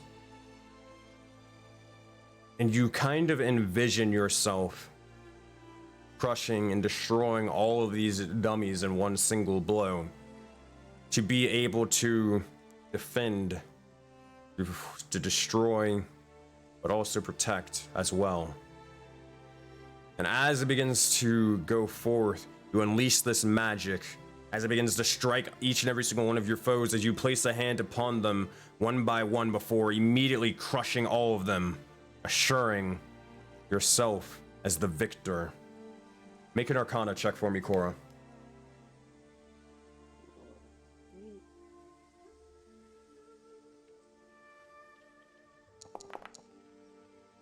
Yeesh. 11. Oh, wait, hold on. I also got to do this for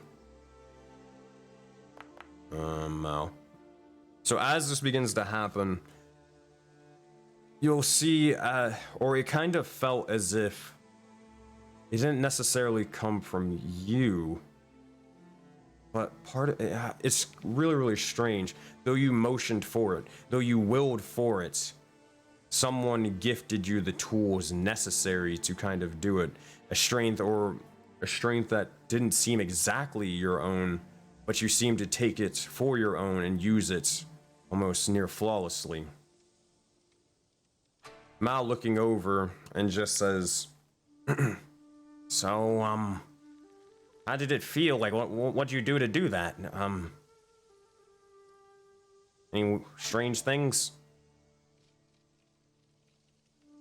She would say like she had like this feeling inside her.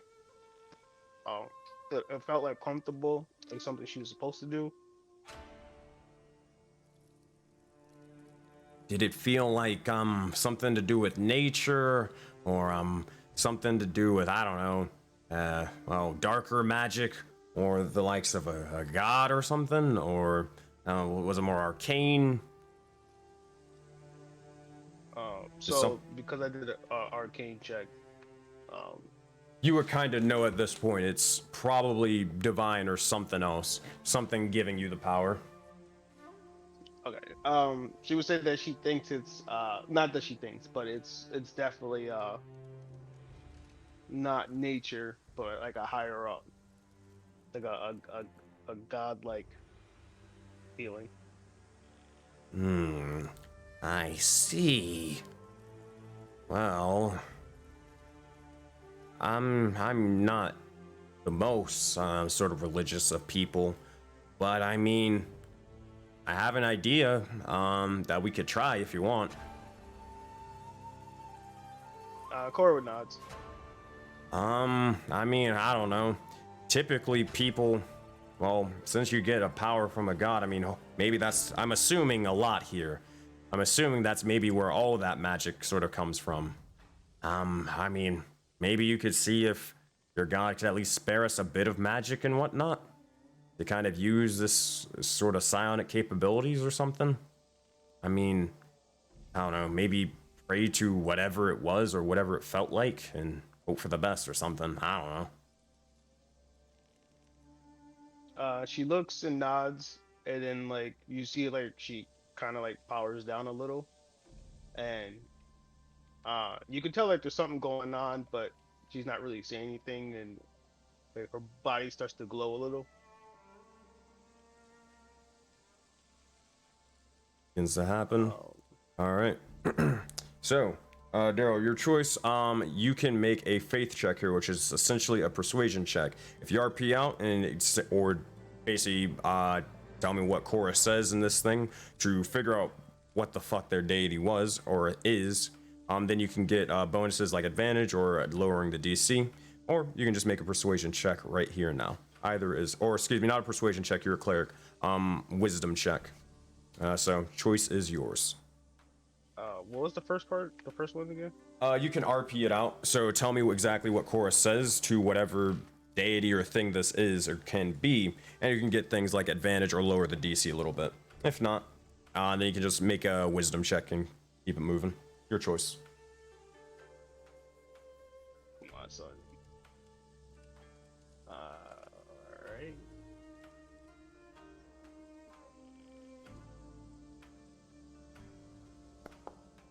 Alrighty. Wisdom, ability check, a total of 6. Is that the final roll, or do you have anything to give yourself advantage or any inspiration you may want to add? I ain't got shit, so that's all she got. She's got. Man. Alright. As you begin to try to, or as you begin to try to sort of say this, or call out to anybody that would listen, seems to be that it doesn't feel like much of a response. But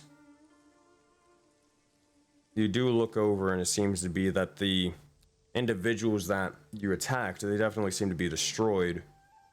And from what it seems, they glow with this strange light. But gold in nature, but that's about it. Doesn't seem to be much of a response, but maybe it was heard. That said, you gain a D4 inspiration dice from chat. Well, thanks. Any luck?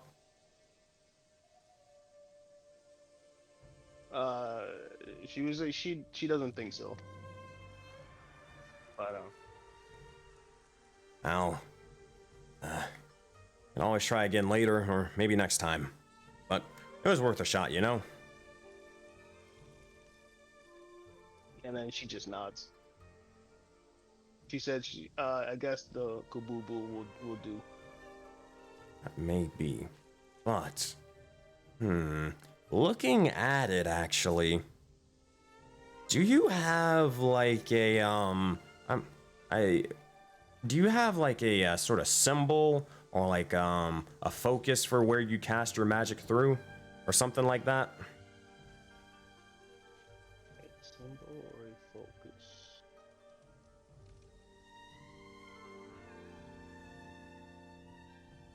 She would look around and say that she doesn't believe so.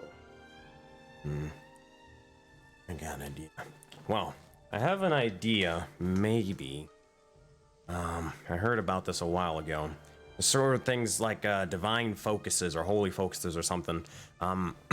Maybe you could use that, and maybe you could figure out a way how to combine it with the sort of the kabubu, as you say it and call it every now and again.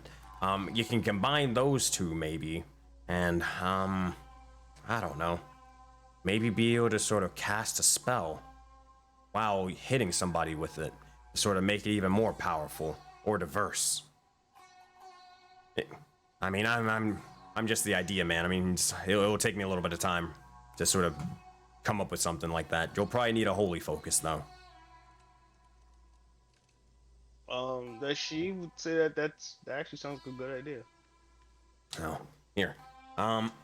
He'll give you the tools, and that said, Cora, if you wish, the choice is yours. You can try to spend a short rest and make a holy focus, but it will cost you a couple of materials. So I don't think you guys have any materials at the moment, so you may have to wait till Addy, Dark, and Gore get back and hope their hunt goes well. Yo, Sensei, I thought we got something from the raid boss. Oh, that is right. You do get a... Oh, yeah, actually, you guys get a fuck ton from that. Oh, you had 4 people.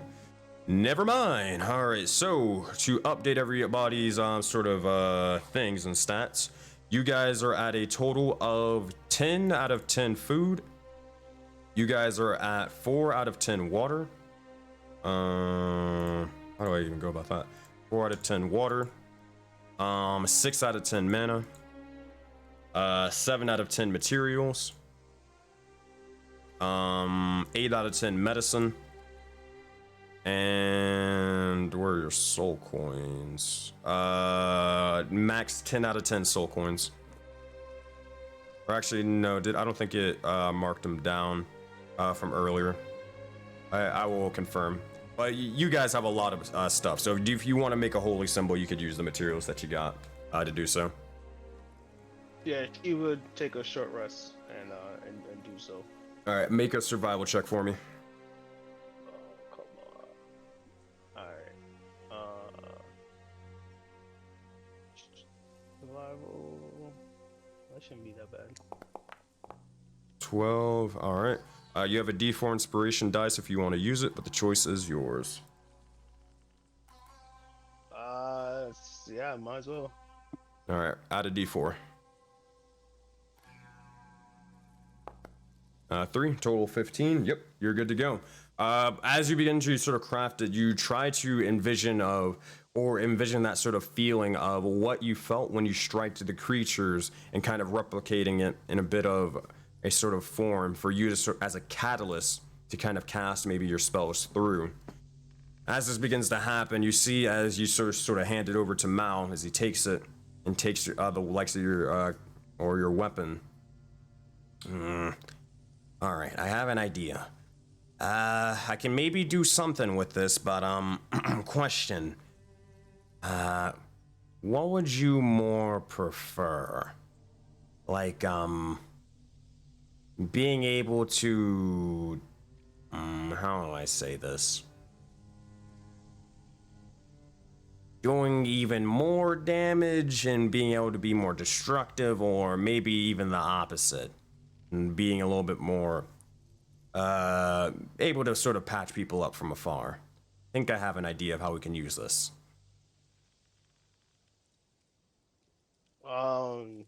She would definitely pick damage and destructive. Alrighty. That said, you'll see as Mal begins to just start tinkering and sort of messing with this thing, and he will get back to you. Oh goodness, this is gonna be something. This is gonna be something. Oh god. Alright, well, while that is all happening, we look towards the likes of Adidark and Gore, as you guys are all, or as you two are both traversing and hunting to your heart's content.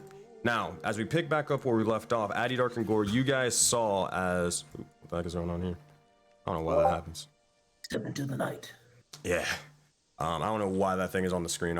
It'll fix itself in a minute. But, I genuinely don't know what that is. What the hell? Oh yeah, I saw that earlier before. I thought that was a fight. Must fight me and, Gore against... Yeah, I don't know what that is, but all right. I guess I got it. This is hell, boy. Shinigami or something, bro. I don't know what that was. That was something, but we got it. So what you guys saw was a bit of sort of dust beginning to form off into the area over here, and as this happened, Gore, you would have saw as your sort of detect evil and good would have gone off. It seemed to be almost undead in nature before it immediately vanished, before you could get a quick glimpse. Gore would be like, For everyone, we're not alone. It seems my senses tell me there's more out there. we may have some, and Gore kind of like taps his blade in his hand, grips it tight. Some crushing to do. And he would point towards the direction. Gore can try to sneak up on them. Let's see what we can do. And yeah, Gore would again try to get low. All right, getting low using the stealth checks from earlier. Are you heading to the area? Yeah, heading to the area in the stealthiest way possible. All right.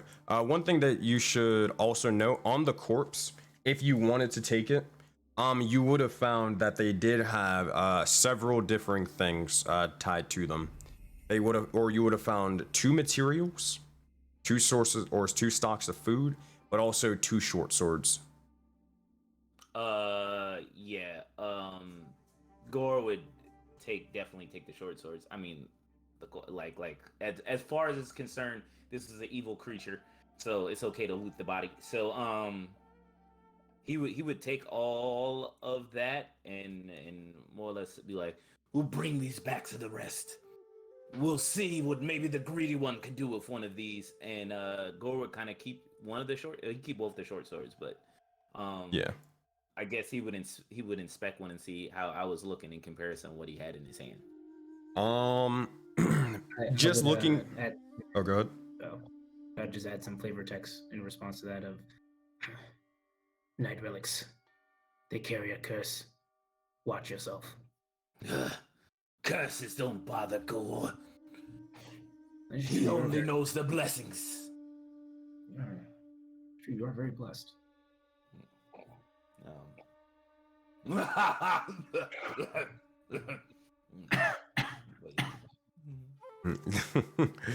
Yeah, still not feeling too good about that one. Or that little cough that you guys got. Allergy season. You guys didn't know? It's allergy season. Oh man. So that said, do you guys head to the area where the dust was? Similar fashion, I'm gonna let Gore here take the lead. Because worst case, I feel as if I could always mad dash if. That said, Gore, or you guys can move your tokens as you do so. Circling around, getting the flank, you see as you approach this sort of stony path before eventually you arrive there, and you see just this remnants of this bluish whitish dust, not like the snow above, but definitely just sort of sticking to the ground. Oh man, someone just fucking fell. Yeah, that's what it sounded like. Man. It makes sense because that's about as loud as ID Dark was a little earlier. That's hilarious. And Gore would look down, and I guess what he wanted to see if it was just like a stationary cloud of dust, or does it seem like it was heading in a direction? I mean, it poofed and vanished before you were able to get a good look at it. Like of what direction it was going. But I can tell you this. But you saw the creature, so you would have saw that it was heading kind of towards the direction of like this sort of route. Okay, and detection of good evil just going crazy. Would the detection of good evil react to the dust itself? The dust itself, it would. Yes, it would. It seems to be not necessarily a creature, but it definitely seems something kind of like an arcane nature. Maybe. Hold on, make sure actually. Let me confirm this. Actually, no, never mind. It wouldn't. Could an arcane check or something be done on the little poof of smoke left behind? 100%. Make an Arcana check. And I guess he would, since he saw the creature go away, he'd be like, "Furry one, have you seen something like this before?" And I guess he'd make that Arcana check. I guess.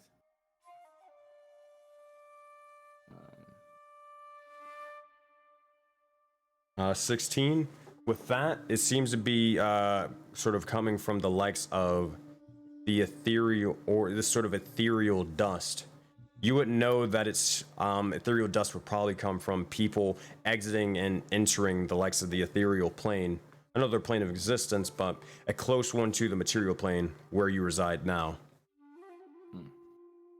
And this would be familiar to Gore because the Fey lifestyle from when he first got turned. Yep. But also make a what'd you give with your Arcana check? Make a history check or a nature check on top of that. This is with advantage. Okay, let's go for these history checks with your boy. 20. You look towards the dust, and immediately it begins to sort of click into your brain.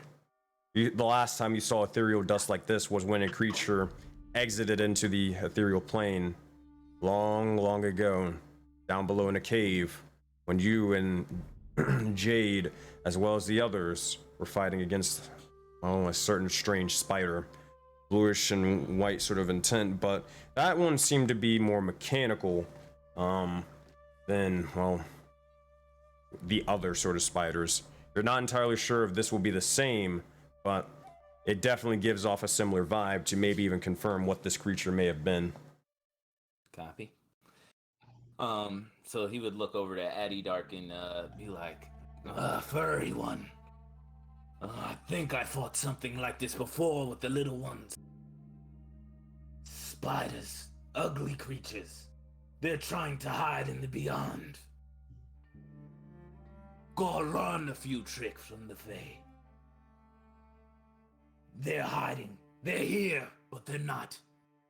Do you understand that?" It all seems like night magic to me. Thee will show thyself. And Gore, after inspecting, would be like, "It seems like they went that way. Be on your guard. We may have to crush them. These shadows are much darker than the ones Gore moves through." I'll show them who stalks the night. As this begins to happen, as you guys begin to slowly approach, kind of towards, or roughly towards the area, you see as your or the sort of strange sort of detection begins to go off for a brief moment, Gore, and it phases over towards the northern portion of the map. But in front of you, you see as it drops off something in front of your very eyes. Immediately, it drops off the likes of another corpse, spider-webbed and more. Seems to be left here.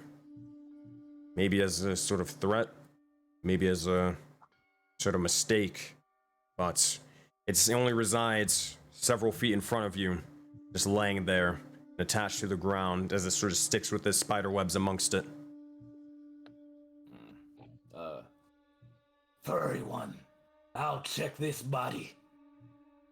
They may be trying to trick us. And that stick. And yeah, Gore would reinvestigate the body with Addy watching his back. All right. That said, investigation check. And yeah, Addy Dark, make a perception check. Your boy Gore rolling today. 19. All right. So while we wait for Addy Dark's perception check, Gore, with your 19, it seems to be that this individual, similar sort of person, just kind of no distinguishable features, but it seems as if they have, for the most part, another sort of weapon on them, a dagger of the sorts. This one doesn't seem to be more of a warrior, but more of just a simple traveler. They do have bits of gold on them, as well as a couple of stranger coins that you know familiar, and soul coins. 3 in particular. Okay. How does this one look like? Dead? Is he like body too? Yeah, same thing as the other one. I will make myself a steak and stab it in the heart. All right. As it happens, similar thing. They begin to almost breathe and exhale before immediately the blood begins, or you stab them directly to the heart, where they're not able to react anymore. They fall dead. Gore would collect the materials again, the dagger, and he would take a look at the dagger as well. He'd give it a good once over. Again, seeing how anything looks in comparison to what he's already got going on, and he'd be like, To the north, furry one. We seem to have work to do. Let's rid these creatures before they make more bodies. All right. As this happens, Addy Dark, you're sort of circling over this area. Gore, you watching as Addy Dark leads the way, you look up to the right, and you see as it sort of begins to go off once more. As it doesn't walk over, it doesn't just sort of you walking into its sight or in its range. It begins to almost appear before your very eyes, and you look up, sort of up amongst this sort of tree, standing above it, or standing kind of inside of it, seems to be this massive creature from before. Similar blue and white nature, but they don't seem to be mechanical, made of flesh, slowly apparating, and they're getting ready to jump and pounce upon the likes of Addy Dark, fangs sort of brimming with this green liquid. Can Gore take one of the javelins he has and chuck it right at it? That said, as you begin to do so, you see as you chuck the javelin towards it, it begins to try to simultaneously leap, and as that happens, you all see this individual as it appears before you, and with that, your souls are shackled, and the time for battle is now. All right, I need you 3 to roll for initiative for me. All right, let's do this.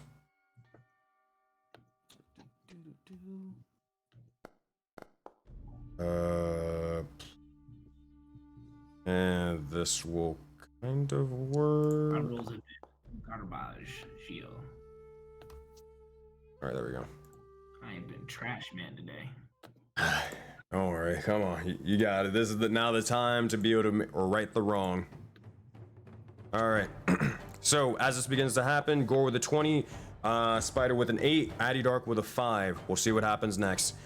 Gore, what would you like to do as you see the creature? You try to chuck the javelin at it? Yeah, I think that would be the first response. I'll go with that. Yeah. All right.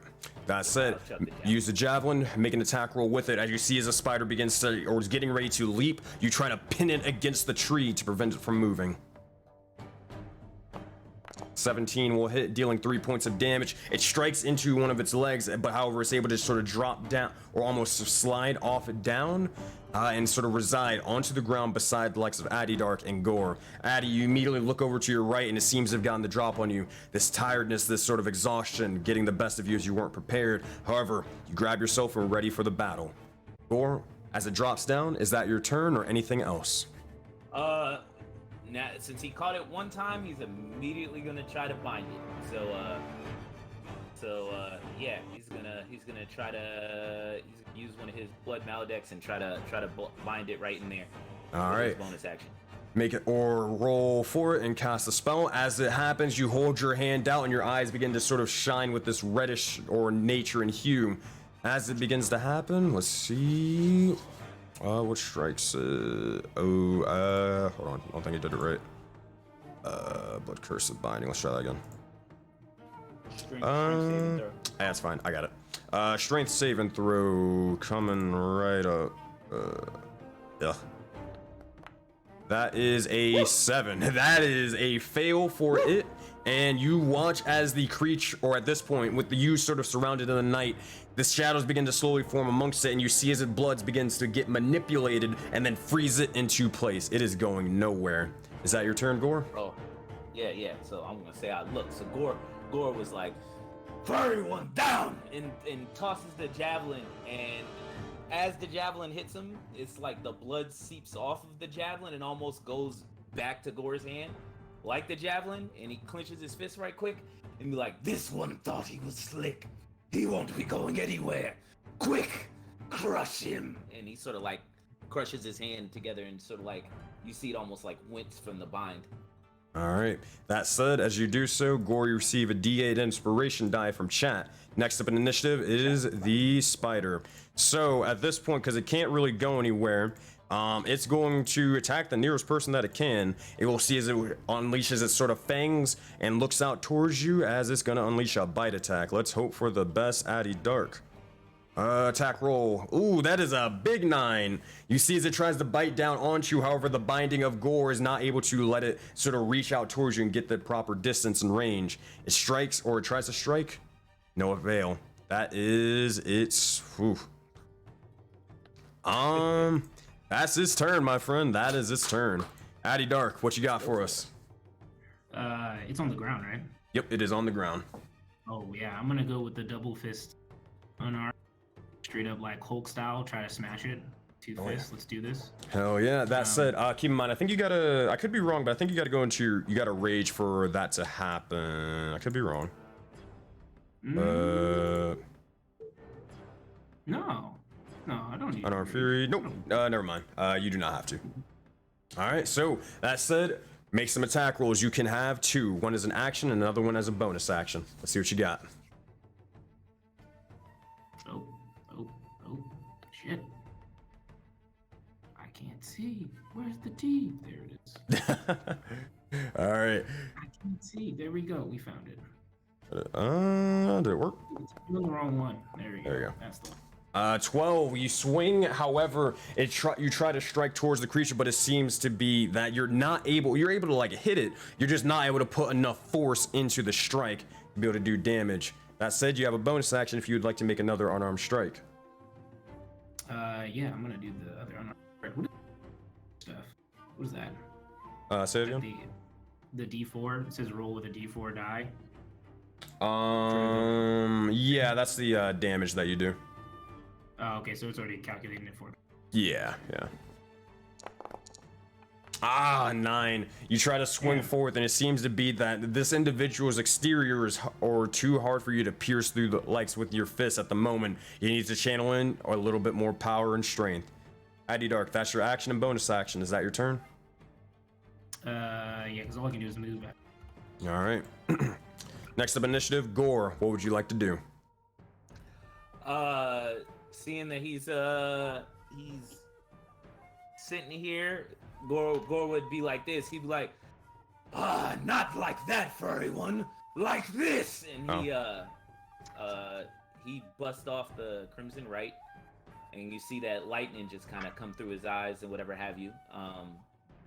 So I gotta have. Wait, so are you using the Crimson Rite of Lightning, or are you using the new Crimson Rite? Can I use the new crimson right yet, or no? Yeah, if you want to. You're level 3, my friend. Go crazy. All right. Well, he would do what he thought was doing for the lightning before. But something feels different. Like Gore catching him in the bind, he's feeling himself right now. So he kind of reaches down and does the right, and it doesn't look the same as before. And we're gonna blow. I gotta roll that. I'll explain what it looks like in a minute. So you can roll the 2d4. As this happens, you pull out the likes of the blade and ready yourself, and you see as Gore's eyes begin to almost glow or go this sort of dark black. His wings begin to slowly form with more and more blood as it craves for someone's demise. That said, you enter or use the rights of a Takamaru. 2d4. Cool. That's a big That's a big one right there. I was so happy. Oh man. All right, make some attack rolls for me, or make an attack roll for me. Do I got to do a Constitution saving throw or not? I don't know. Nah, I'm not gonna allow for that. You're good. All right. So he's gonna come right up to him, and then he's gonna do the attack roll. I guess with the long sword that he's got. So we can start with that. Come on. All right. 18 will hit, dealing 6 points of damage. Now roll 2d4 on top of that as you strike, stabbing the blade into the creature, and you see as its form begins to slowly sort of rack with this strange and foreign, almost sort of strange foreign gas within it, as you deal an extra 5 points of damage from the right. At that point, with one single strike, you nearly bisect the creature in half as it's very much injured. Gore, is that your turn?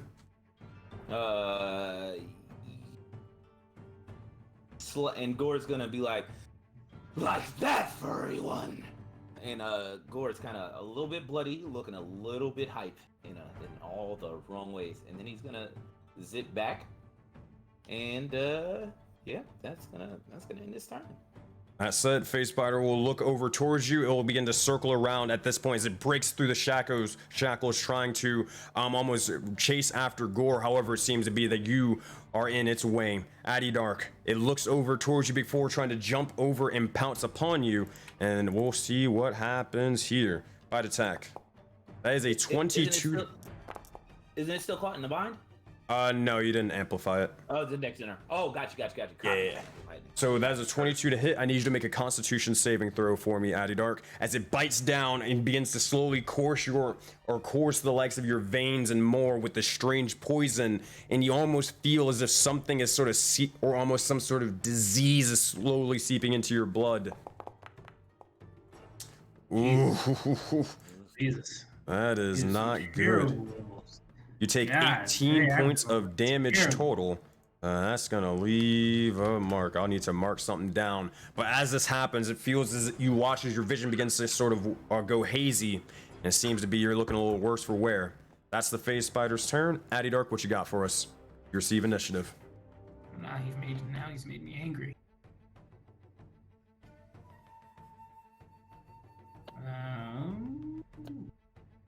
Sorry, I'm reading the new thing. All good.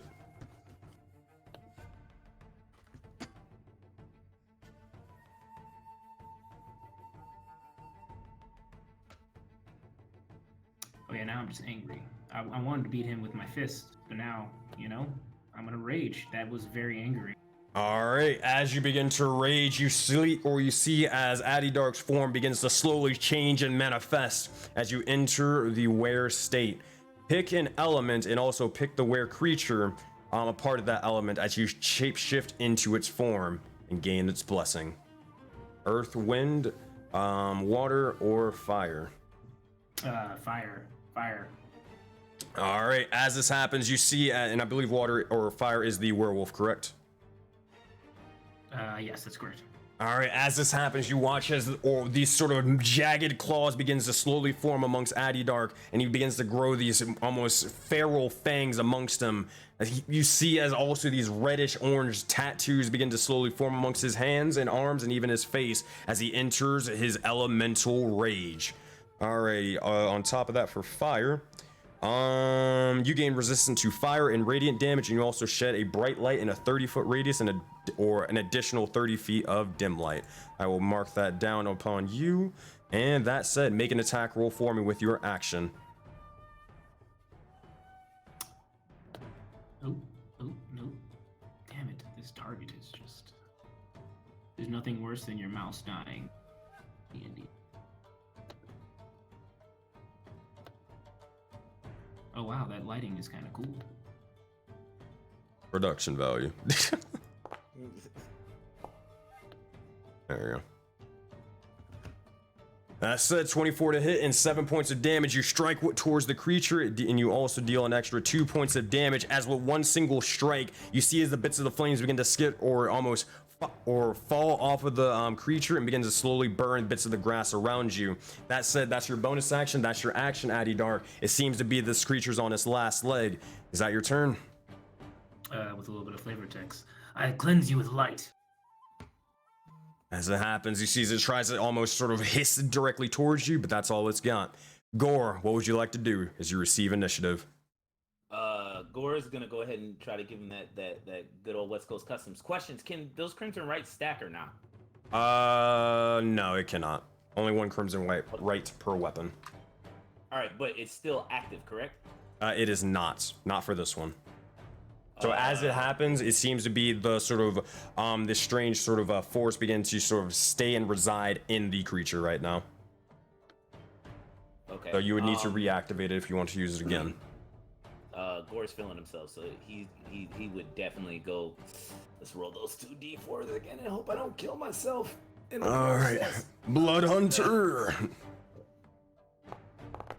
I'll take it. 5 ain't that bad. Not bad. So he's feeling it. And he's like, Enough of this thing already. and Gore come in there and try to give him that good old West Coast Customs. All right, you bring the likes of the sword and try to strike forth, stabbing and crushing with the individual or into the individual. Make an attack roll. Now let's see what you've got. Come on. Come on, Gore. Hold on. That's a 6. That is not gonna do it. That is not gonna do it. I'm gonna roll this D8 just because it might be enough. All right, let's see what you got. Oh, that's not enough. Nah, or total 4 to make it a 10. Nah, it's not going to do it. As you try to strike forth, you see as you're able to you put too much sort of emphasis on strength and not enough emphasis on accuracy, as it just barely jumps over. No effect. That said, you still have the Crimson Right upon the blade, but not happening. Is that your turn? Cool.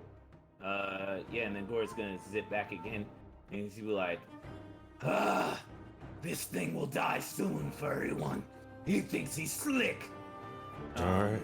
Yeah. That said, the creature at this point, after you've almost sort of set it aflame, you'll see as it begins to try to back away from the likes of you and the fire. As it does, it just sprints out and tries to attack or run towards Gore. As it does so, Dark, you get an attack of opportunity. If you want, you can use the reaction to attack it. It doesn't matter which action I use, just say add. You have to just hit it with a melee thing. Okay.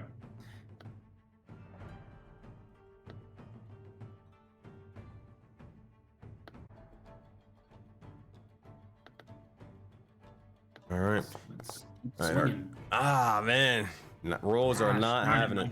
Crash today. That said, a 9 will not hit, and you'll see as the creature looks over towards Gore as he rushes over and tries to bite down onto him, taking or destroying him where he stands. A 9, however, you'll see as he jumps out, your form is too small as you're able to agilely dodge out of the way. That's the Face Spider's turn. Dark, you receive initiative. What you got for us? I'm gonna roll up on this dude. All right, you rush over trying to get or close the distance towards him as he seems to be rushing away from the fire. What you got? I'm going to try and toss him towards this tree over here. Alrighty.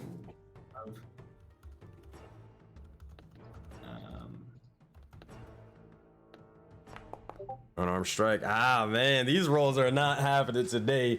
An 8, you swing and you try to strike into him. However, he's able to dodge off to the side. No longer able to hit. Oh, I'm gonna do my second roll still though. Go for it. One more. Yeah. With feeling. Something. 20 will hit, Alright. dealing 5 points of damage. Also another 2 points of damage from your rage. Whew. He is on his last leg as you strike it. You see as your entire fist is on fire as you embed itself into it, and you see as you're almost setting the creature itself in a burning heap. That said, Addy Dark, that is your action. That is your bonus action. I believe that's all you can do for your turn. Gore, you receive initiative. What you got for us?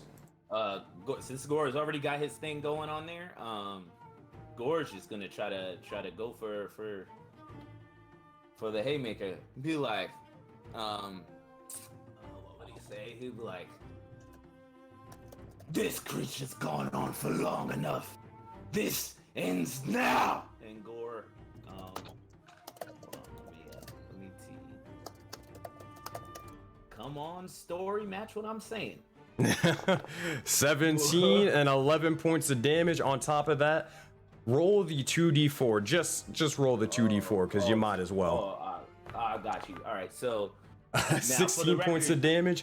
How do you? I remember, Tito. I remembered. How do you want to do this though? As you kill the creature and deal the final blow. All right, so he's gonna so Gore is gonna go fly up a little bit higher and be like, Oh, we'll have to tell the little ones this story. and Gore kind of like comes up and swings down and smashes the sword harder than you're supposed to smash a sword like that, almost chipping it a little bit. And when he does it, the creature, it's like when the sword hits the ground, every place that Gore is hit is starting to drain blood out. And Gore is just, it's like not even splashing on Gore as much as sort of like just lighting his wings up with blood. And Gore is like, And that furry one is how you crush. And as this happens, that's the 5th kill. Hey Gore, make a wisdom saving throw for me. Wisdom saving throw. Jesus Christ. As you, Addy Dark, you see as all the bits of the blood from the spider begin to slowly seep out of him. Oh no! That is a nat one. No. That is not good. I have one more D8 if it just makes it any It better. won't make it any better. It's lost. You see as Gore's wings begin to slowly just almost expand outwards more and more as they begin to become coated with this strange red blood to the point where they are filled with it.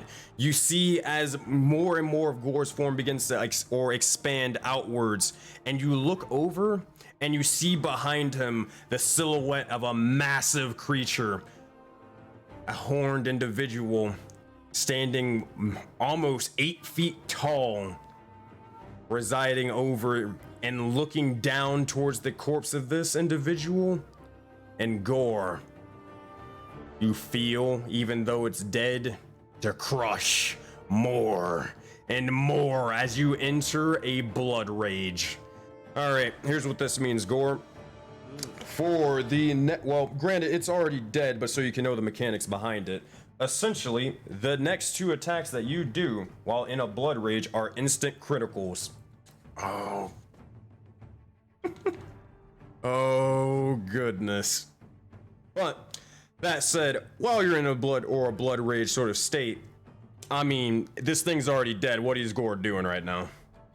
He is repeatedly smacking down on the shit. I mean, like, there's just more chips on the sword. Addy may even look in there and be like, seems a little excessive. like Gore's like, crush, crush, crush, crush, crush. Like there's literally like just beating grass at this point. Just he's going to town. And as that happens, you just see as again this sort of massive figure just sort of swinging the sword behind them. They seem to be almost like a massive red orc or even a demon behind him. However, eventually, as it begins to slowly take his form, oh boy, we'll have to pick back up on that one another time. Oh goodness gracious. Meanwhile, while that's happening, oh, go ahead, Addy Dork, if you want to say something. For some reason, I lost 88 randomly. Oh, what'd you lose? 8, yeah, I should be at 22. For some reason, it just like. Oh yeah, I see. I don't know why that happened. That was weird. All right, well, that happens. Here's what we're gonna go to finally. Azora. Here we go. ECC. We only got a little bit of time, so we'll have to pick everything back up in the next session. But we will finish off with this thing. All right, Azora. As we look back to the likes of you into the sort of dream mist forest with the likes of Hannibal, we saw as the visions began to sort of take you, or the mist began to sort of take you before. Oh goodness. We get to arrive to here. Now, so during this, there's like no use of things like action surge or nothing like that, right? No. Okay. All right. Because again, it's just clashes and all that stuff. Granted, if you want to flavor yourself using action surge, then by all means go for it. You know what I mean? Soulbound Valley of Dreams. Here we go. And so, Azora, as you begin to hone in on your senses and try to enter this sort of dreamlike state, you sort of begin to focus on almost on everything around you. You begin to almost try to envision yourself amongst where this journey began, but having no sort of memory and recollection of it. You begin to just try to recall and recall more and more, trying to make sure it becomes clear before you begin to at least recall a bit of a sort of magnificent waterfall as one singular vision, one singular memory becomes clear.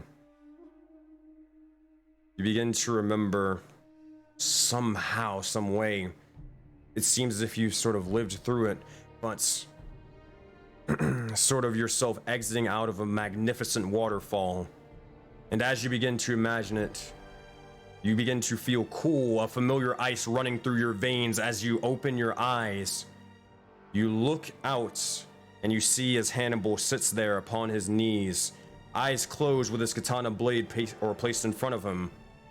And the water you stand in seems to be barely foot level, not going past the foot or the ankle. As you look over and you find yourself, oh goodness, in this location. All right. Of dragons, here we go. Oh God.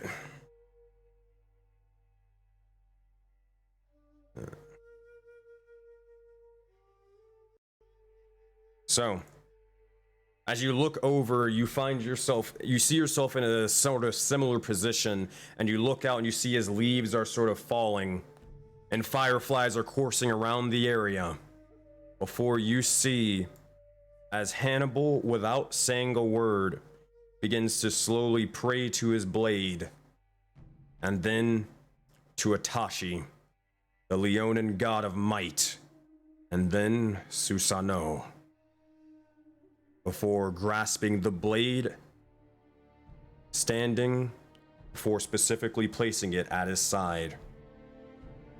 As this happens, you see as he begins to open up one of the vials and drinks it before you, and you see as his eyes begin to go, or almost the sort of areas around his eyes begin to become almost veiny and such.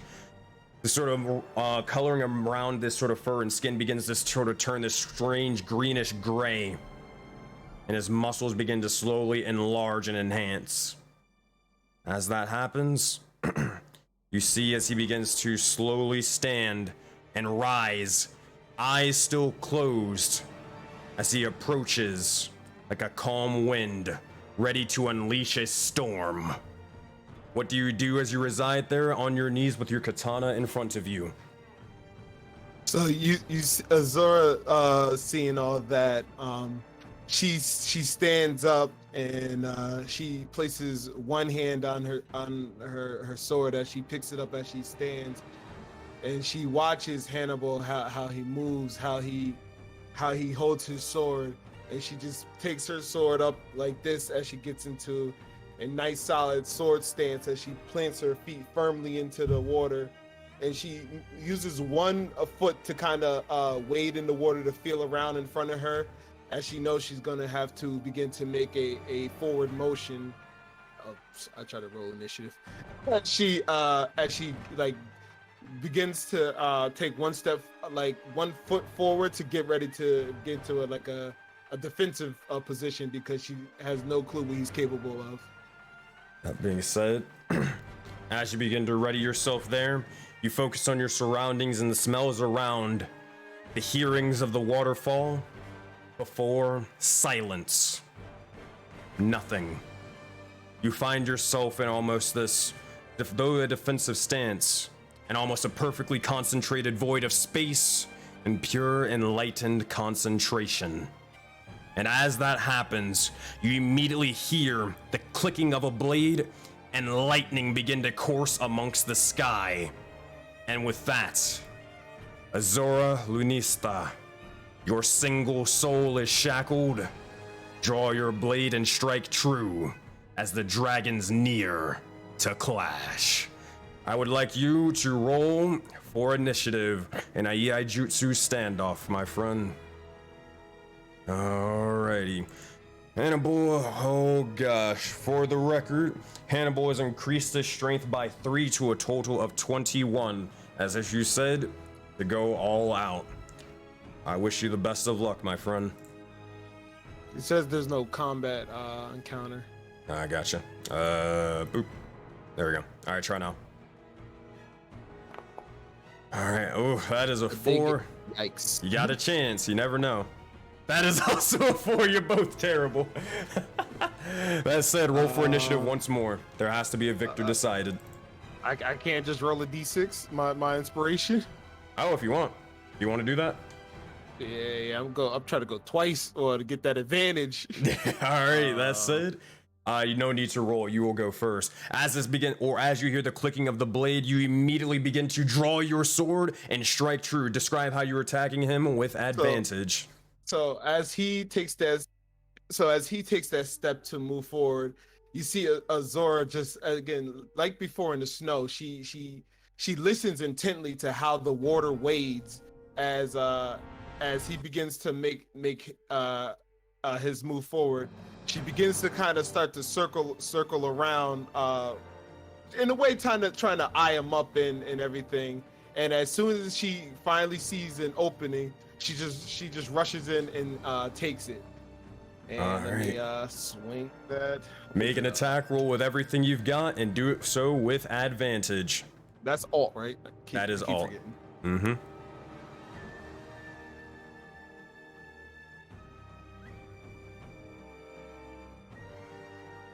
Alright, it's not letting me click on it like that. Okay, fuck it. Yeah, I'm just gonna have to roll it. Alright, that's fine. Oh goodness. That's a nat 20.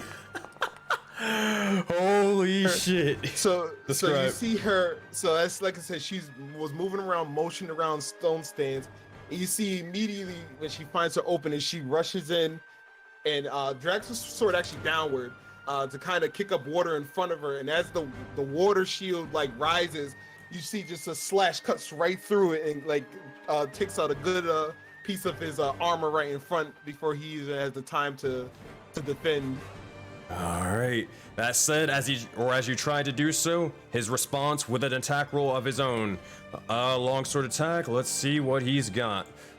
21, it is not going to be enough. As he tries to strike you, you're too fast and you cause the water to sort of strike outwards and you slash directly through the legs of his armor, drawing bits of blood out. He seems to be or stumble for a bit before immediately drawing back his blade. Before you see as it begins to light a flame before your very eyes. At this point, you see as the water around begins to slowly become steamy and almost just a massive mist around the entire battlefield. That said, Azura, you have won the first clash. Now, you need to finish it. Attack roll, or you'll see as Hannibal begins to open his eyes for a brief moment, saying no words, and only using the way of the blade. He strikes forth, and using a bit of the water around him, he'll begin to use or put his blade or the flaming blade beside it, cause a bit of steam to almost block your vision before you see yourself almost surrounded in a mist of nothingness. Unsure of where Hannibal is, you look around, Oculi sight trying to come into play. Make a perception check, Azura. Yep. All. Boom. 16. All right, you're able to beat the CC, so he's able to not get advantage onto you. As this happens, you look over in the corner of your eye. You see as your eye begins to almost gloss over with a bit of ice, and you see him coming from a mile away. He strikes true and tries to aim directly towards your neck. A killing blow off rip. He's going to make an attack roll with everything he's got. Let's see if he's able to do so. Longsword attack. As an 18 to hit, you need to beat an 18. Make an attack roll and describe how you defend yourself. So as he did all that, she after she sliced through and blocked his next attack, she sees him disappear, and immediately her eyes are again focused on the water, and she immediately off to the left of her sees the water begin to shift. So she tries to quickly swing in order to stop his advance. 15. That said, is that the final roll? Yeah, I got no more inspo. All right, you see as you try to strike forward, you see as the blade is too fast, it cuts or it doesn't cut you directly towards the neck, but it almost cuts towards your arm as you feel it begin to almost go limp for a second. The pain sort of brewing. However, there's no time for pain. It's only time for a duel. That said, Hannibal wins the second clash. It is tied 1-1. Azura, describe how you attack and retaliate. So after that attack, she noticing that she got hit, she kind of spins off a little bit and to move around. And again, she wants to kind of find a way to throw him off as she's rushing to the side, kind of like with the sword out, going picking up the water. I'm thinking like a Naruto type way. as she goes to circle around once again, looking for an opening, and then she dashes in once again. And as she goes to swing, you can see the water that she was picking up the sword starts to turn into small ice knives as she swings it upwards towards them. As that happens, you see he stands there waiting as he begins to having both the blades with both of his hands, trying to eye exactly where you will strike and when. You notices that all the ice knives begin to form, and he looks to immediately use the flames of the blade to melt them before, and then strike true with a second strike. Azura, he's gonna make an attack roll. He has to beat a 19. Let's see what he can do. 21? Or are you trying to add anything? Yeah, I'm gonna use that D6 Dark just gave me to see if I can lower it. All right, let's see. Roll a D6. By 3, so that 18 instead of 19. Holy shit! Just barely. You see as he draws the blade, he's almost able to melt away some of the ice knives. However, 2 more of them begin to sort of embed themselves into his chest. As they strike true, you have an opening, and immediately you slash towards him, doing almost a vital blow towards his chest. You yank the blade out as bits of blood begins to spill out onto the ground, and he seems nearly defeated. Now is the time to finish this. That is a second clash success. You need 1 more to win the duel. All right. Hannibal at this point, looking over, will see as he is now or he is now in a sort of losing position, he will back away and rethink his battle decisions. And immediately he will hold his blade up to the sky, and you look around and towards it, and you see as a crackling of lightning and thunder begins to form. His hair begins to slowly sort of crackle with bits of electricity as he summons the wrath of Susanoo. He immediately begins, or you see as the lightning begins to strike the blade as he holds it out before he slowly sheathes it, coursing with electricity. As it happens, he sits there staring at you for one single time before immediately approaching and unleashing an unholy storm before trying to strike directly to you. All right, he will make an attack roll. Let's see what he's got. 17 is what you need to beat, Azora. How do you defend yourself and retaliate? So you see Azora's just in awe of his abilities, and she's noticing it seems like he has a same type of elemental affinity. She's seen him switch from fire to lightning, and this kind of steals her resolve a bit. She is shocked that he has this control, but it does steal her resolve to realize, like, maybe if she trains long and hard enough, she could get to the same type of ability. So as she begins to take in the attack, she does the same thing. She moves around in order to dodge the lightning, and then rushes in from the side to get him from right on the side of his ribs. As you do, you dodge off out of the way, and you strike true as the blade enters into his gut, and it's or just kind of like below the ribs actually. As it does, he seems to sort of cough up bits of blood before you take the blade out, and it seems to be as he drops down to a single knee, sort of trying to almost use the blade, sticking it into the ground to stand, before he looks down and or looks up towards you and falls defeated. And that said, Azora Lunista, you have succeeded and won the Clash of Dragons as you get 3 successes. Oh my goodness. As that begins to happen, what do you do, Azora? She as he begins to fall, she starts panting a bit, and then she still has her sword out. The adrenaline's still pumping, but she puts in her left hand and reaches out a hand, and she says, "Yes, your skills are something that one day I can hope to someday match. The way you move with the affinity of the elements, how you was able to move so quickly, almost like lightning in of itself. This is something quite respectable. Your strength is something quite commendable." As this happens, and good. And she says, a true warrior, they have no reason to be cruel. As she bends down to kind of help him up. Even though this might be a dream play, she just presumes him injured. She says, they do not need to prove their strength as warriors. They are not only respected for their strength in battle, but also by their dealings with others. True strength is of a warrior becomes apparent during difficult times in stressful situations. It is because you put me in this position, I was able to show my strength and remember a bit of myself. And for that, I thank you so much. And as that happens, you extend the hand out towards Hannibal.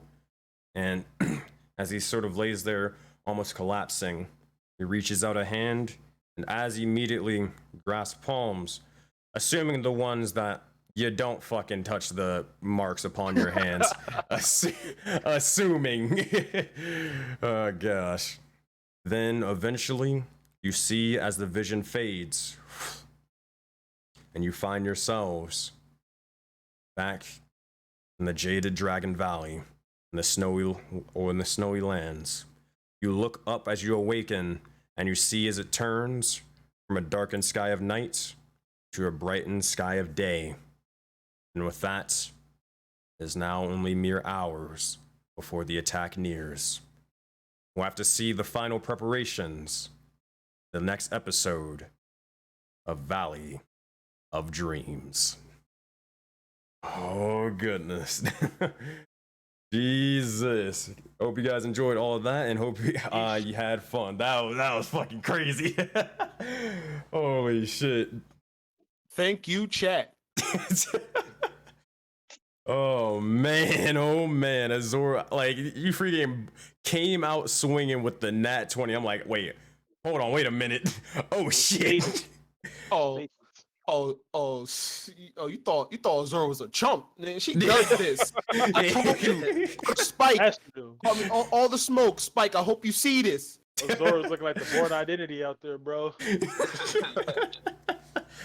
Oh, there's something else. All right, fellas, I will be back. I'm gonna break everything down. We don't got many announcements, but I'll just be back in a minute to answer any questions that you guys got. And yeah, be right back, guys. Come on, let's go back. Oh, oops, not that screen. It's over. All right. That being said, thank you for everybody who decided to watch and all that stuff. Holy shit, I can't get over that. That was hype as fuck. that was hype as fuck. Holy shit. But thank you guys, whoever decided to sort of tune in. We're gonna pick back up next time where we left off tomorrow, or at Monday, 8 p.m. Eastern time.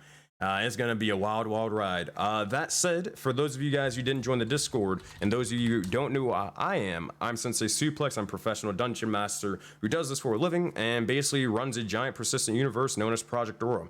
Several campaigns like this all take place in the same giant, massive universe that can affect each other or in big or small ways. So yeah, and everybody leaves their mark on the world. So just like you guys, you were able to help Azora give inspiration to assist and win in this fight. So hey, if that sounds anything interesting to you, be sure to join the Discord because we'd love to have you. All right. Cinematically, I saw that all happen. Stop and speed visuals on the strikes happening in slow motion along with the water droplets. Yes, 100%. That's why I chose that area. Oh man, I kind of want to get that commissioned. I kind of want to get that piece commissioned because that is fire. Oh my gosh. All right. That said, thank you guys for watching. We're gonna throw over a raid if we see anybody online. Twitch rolling together.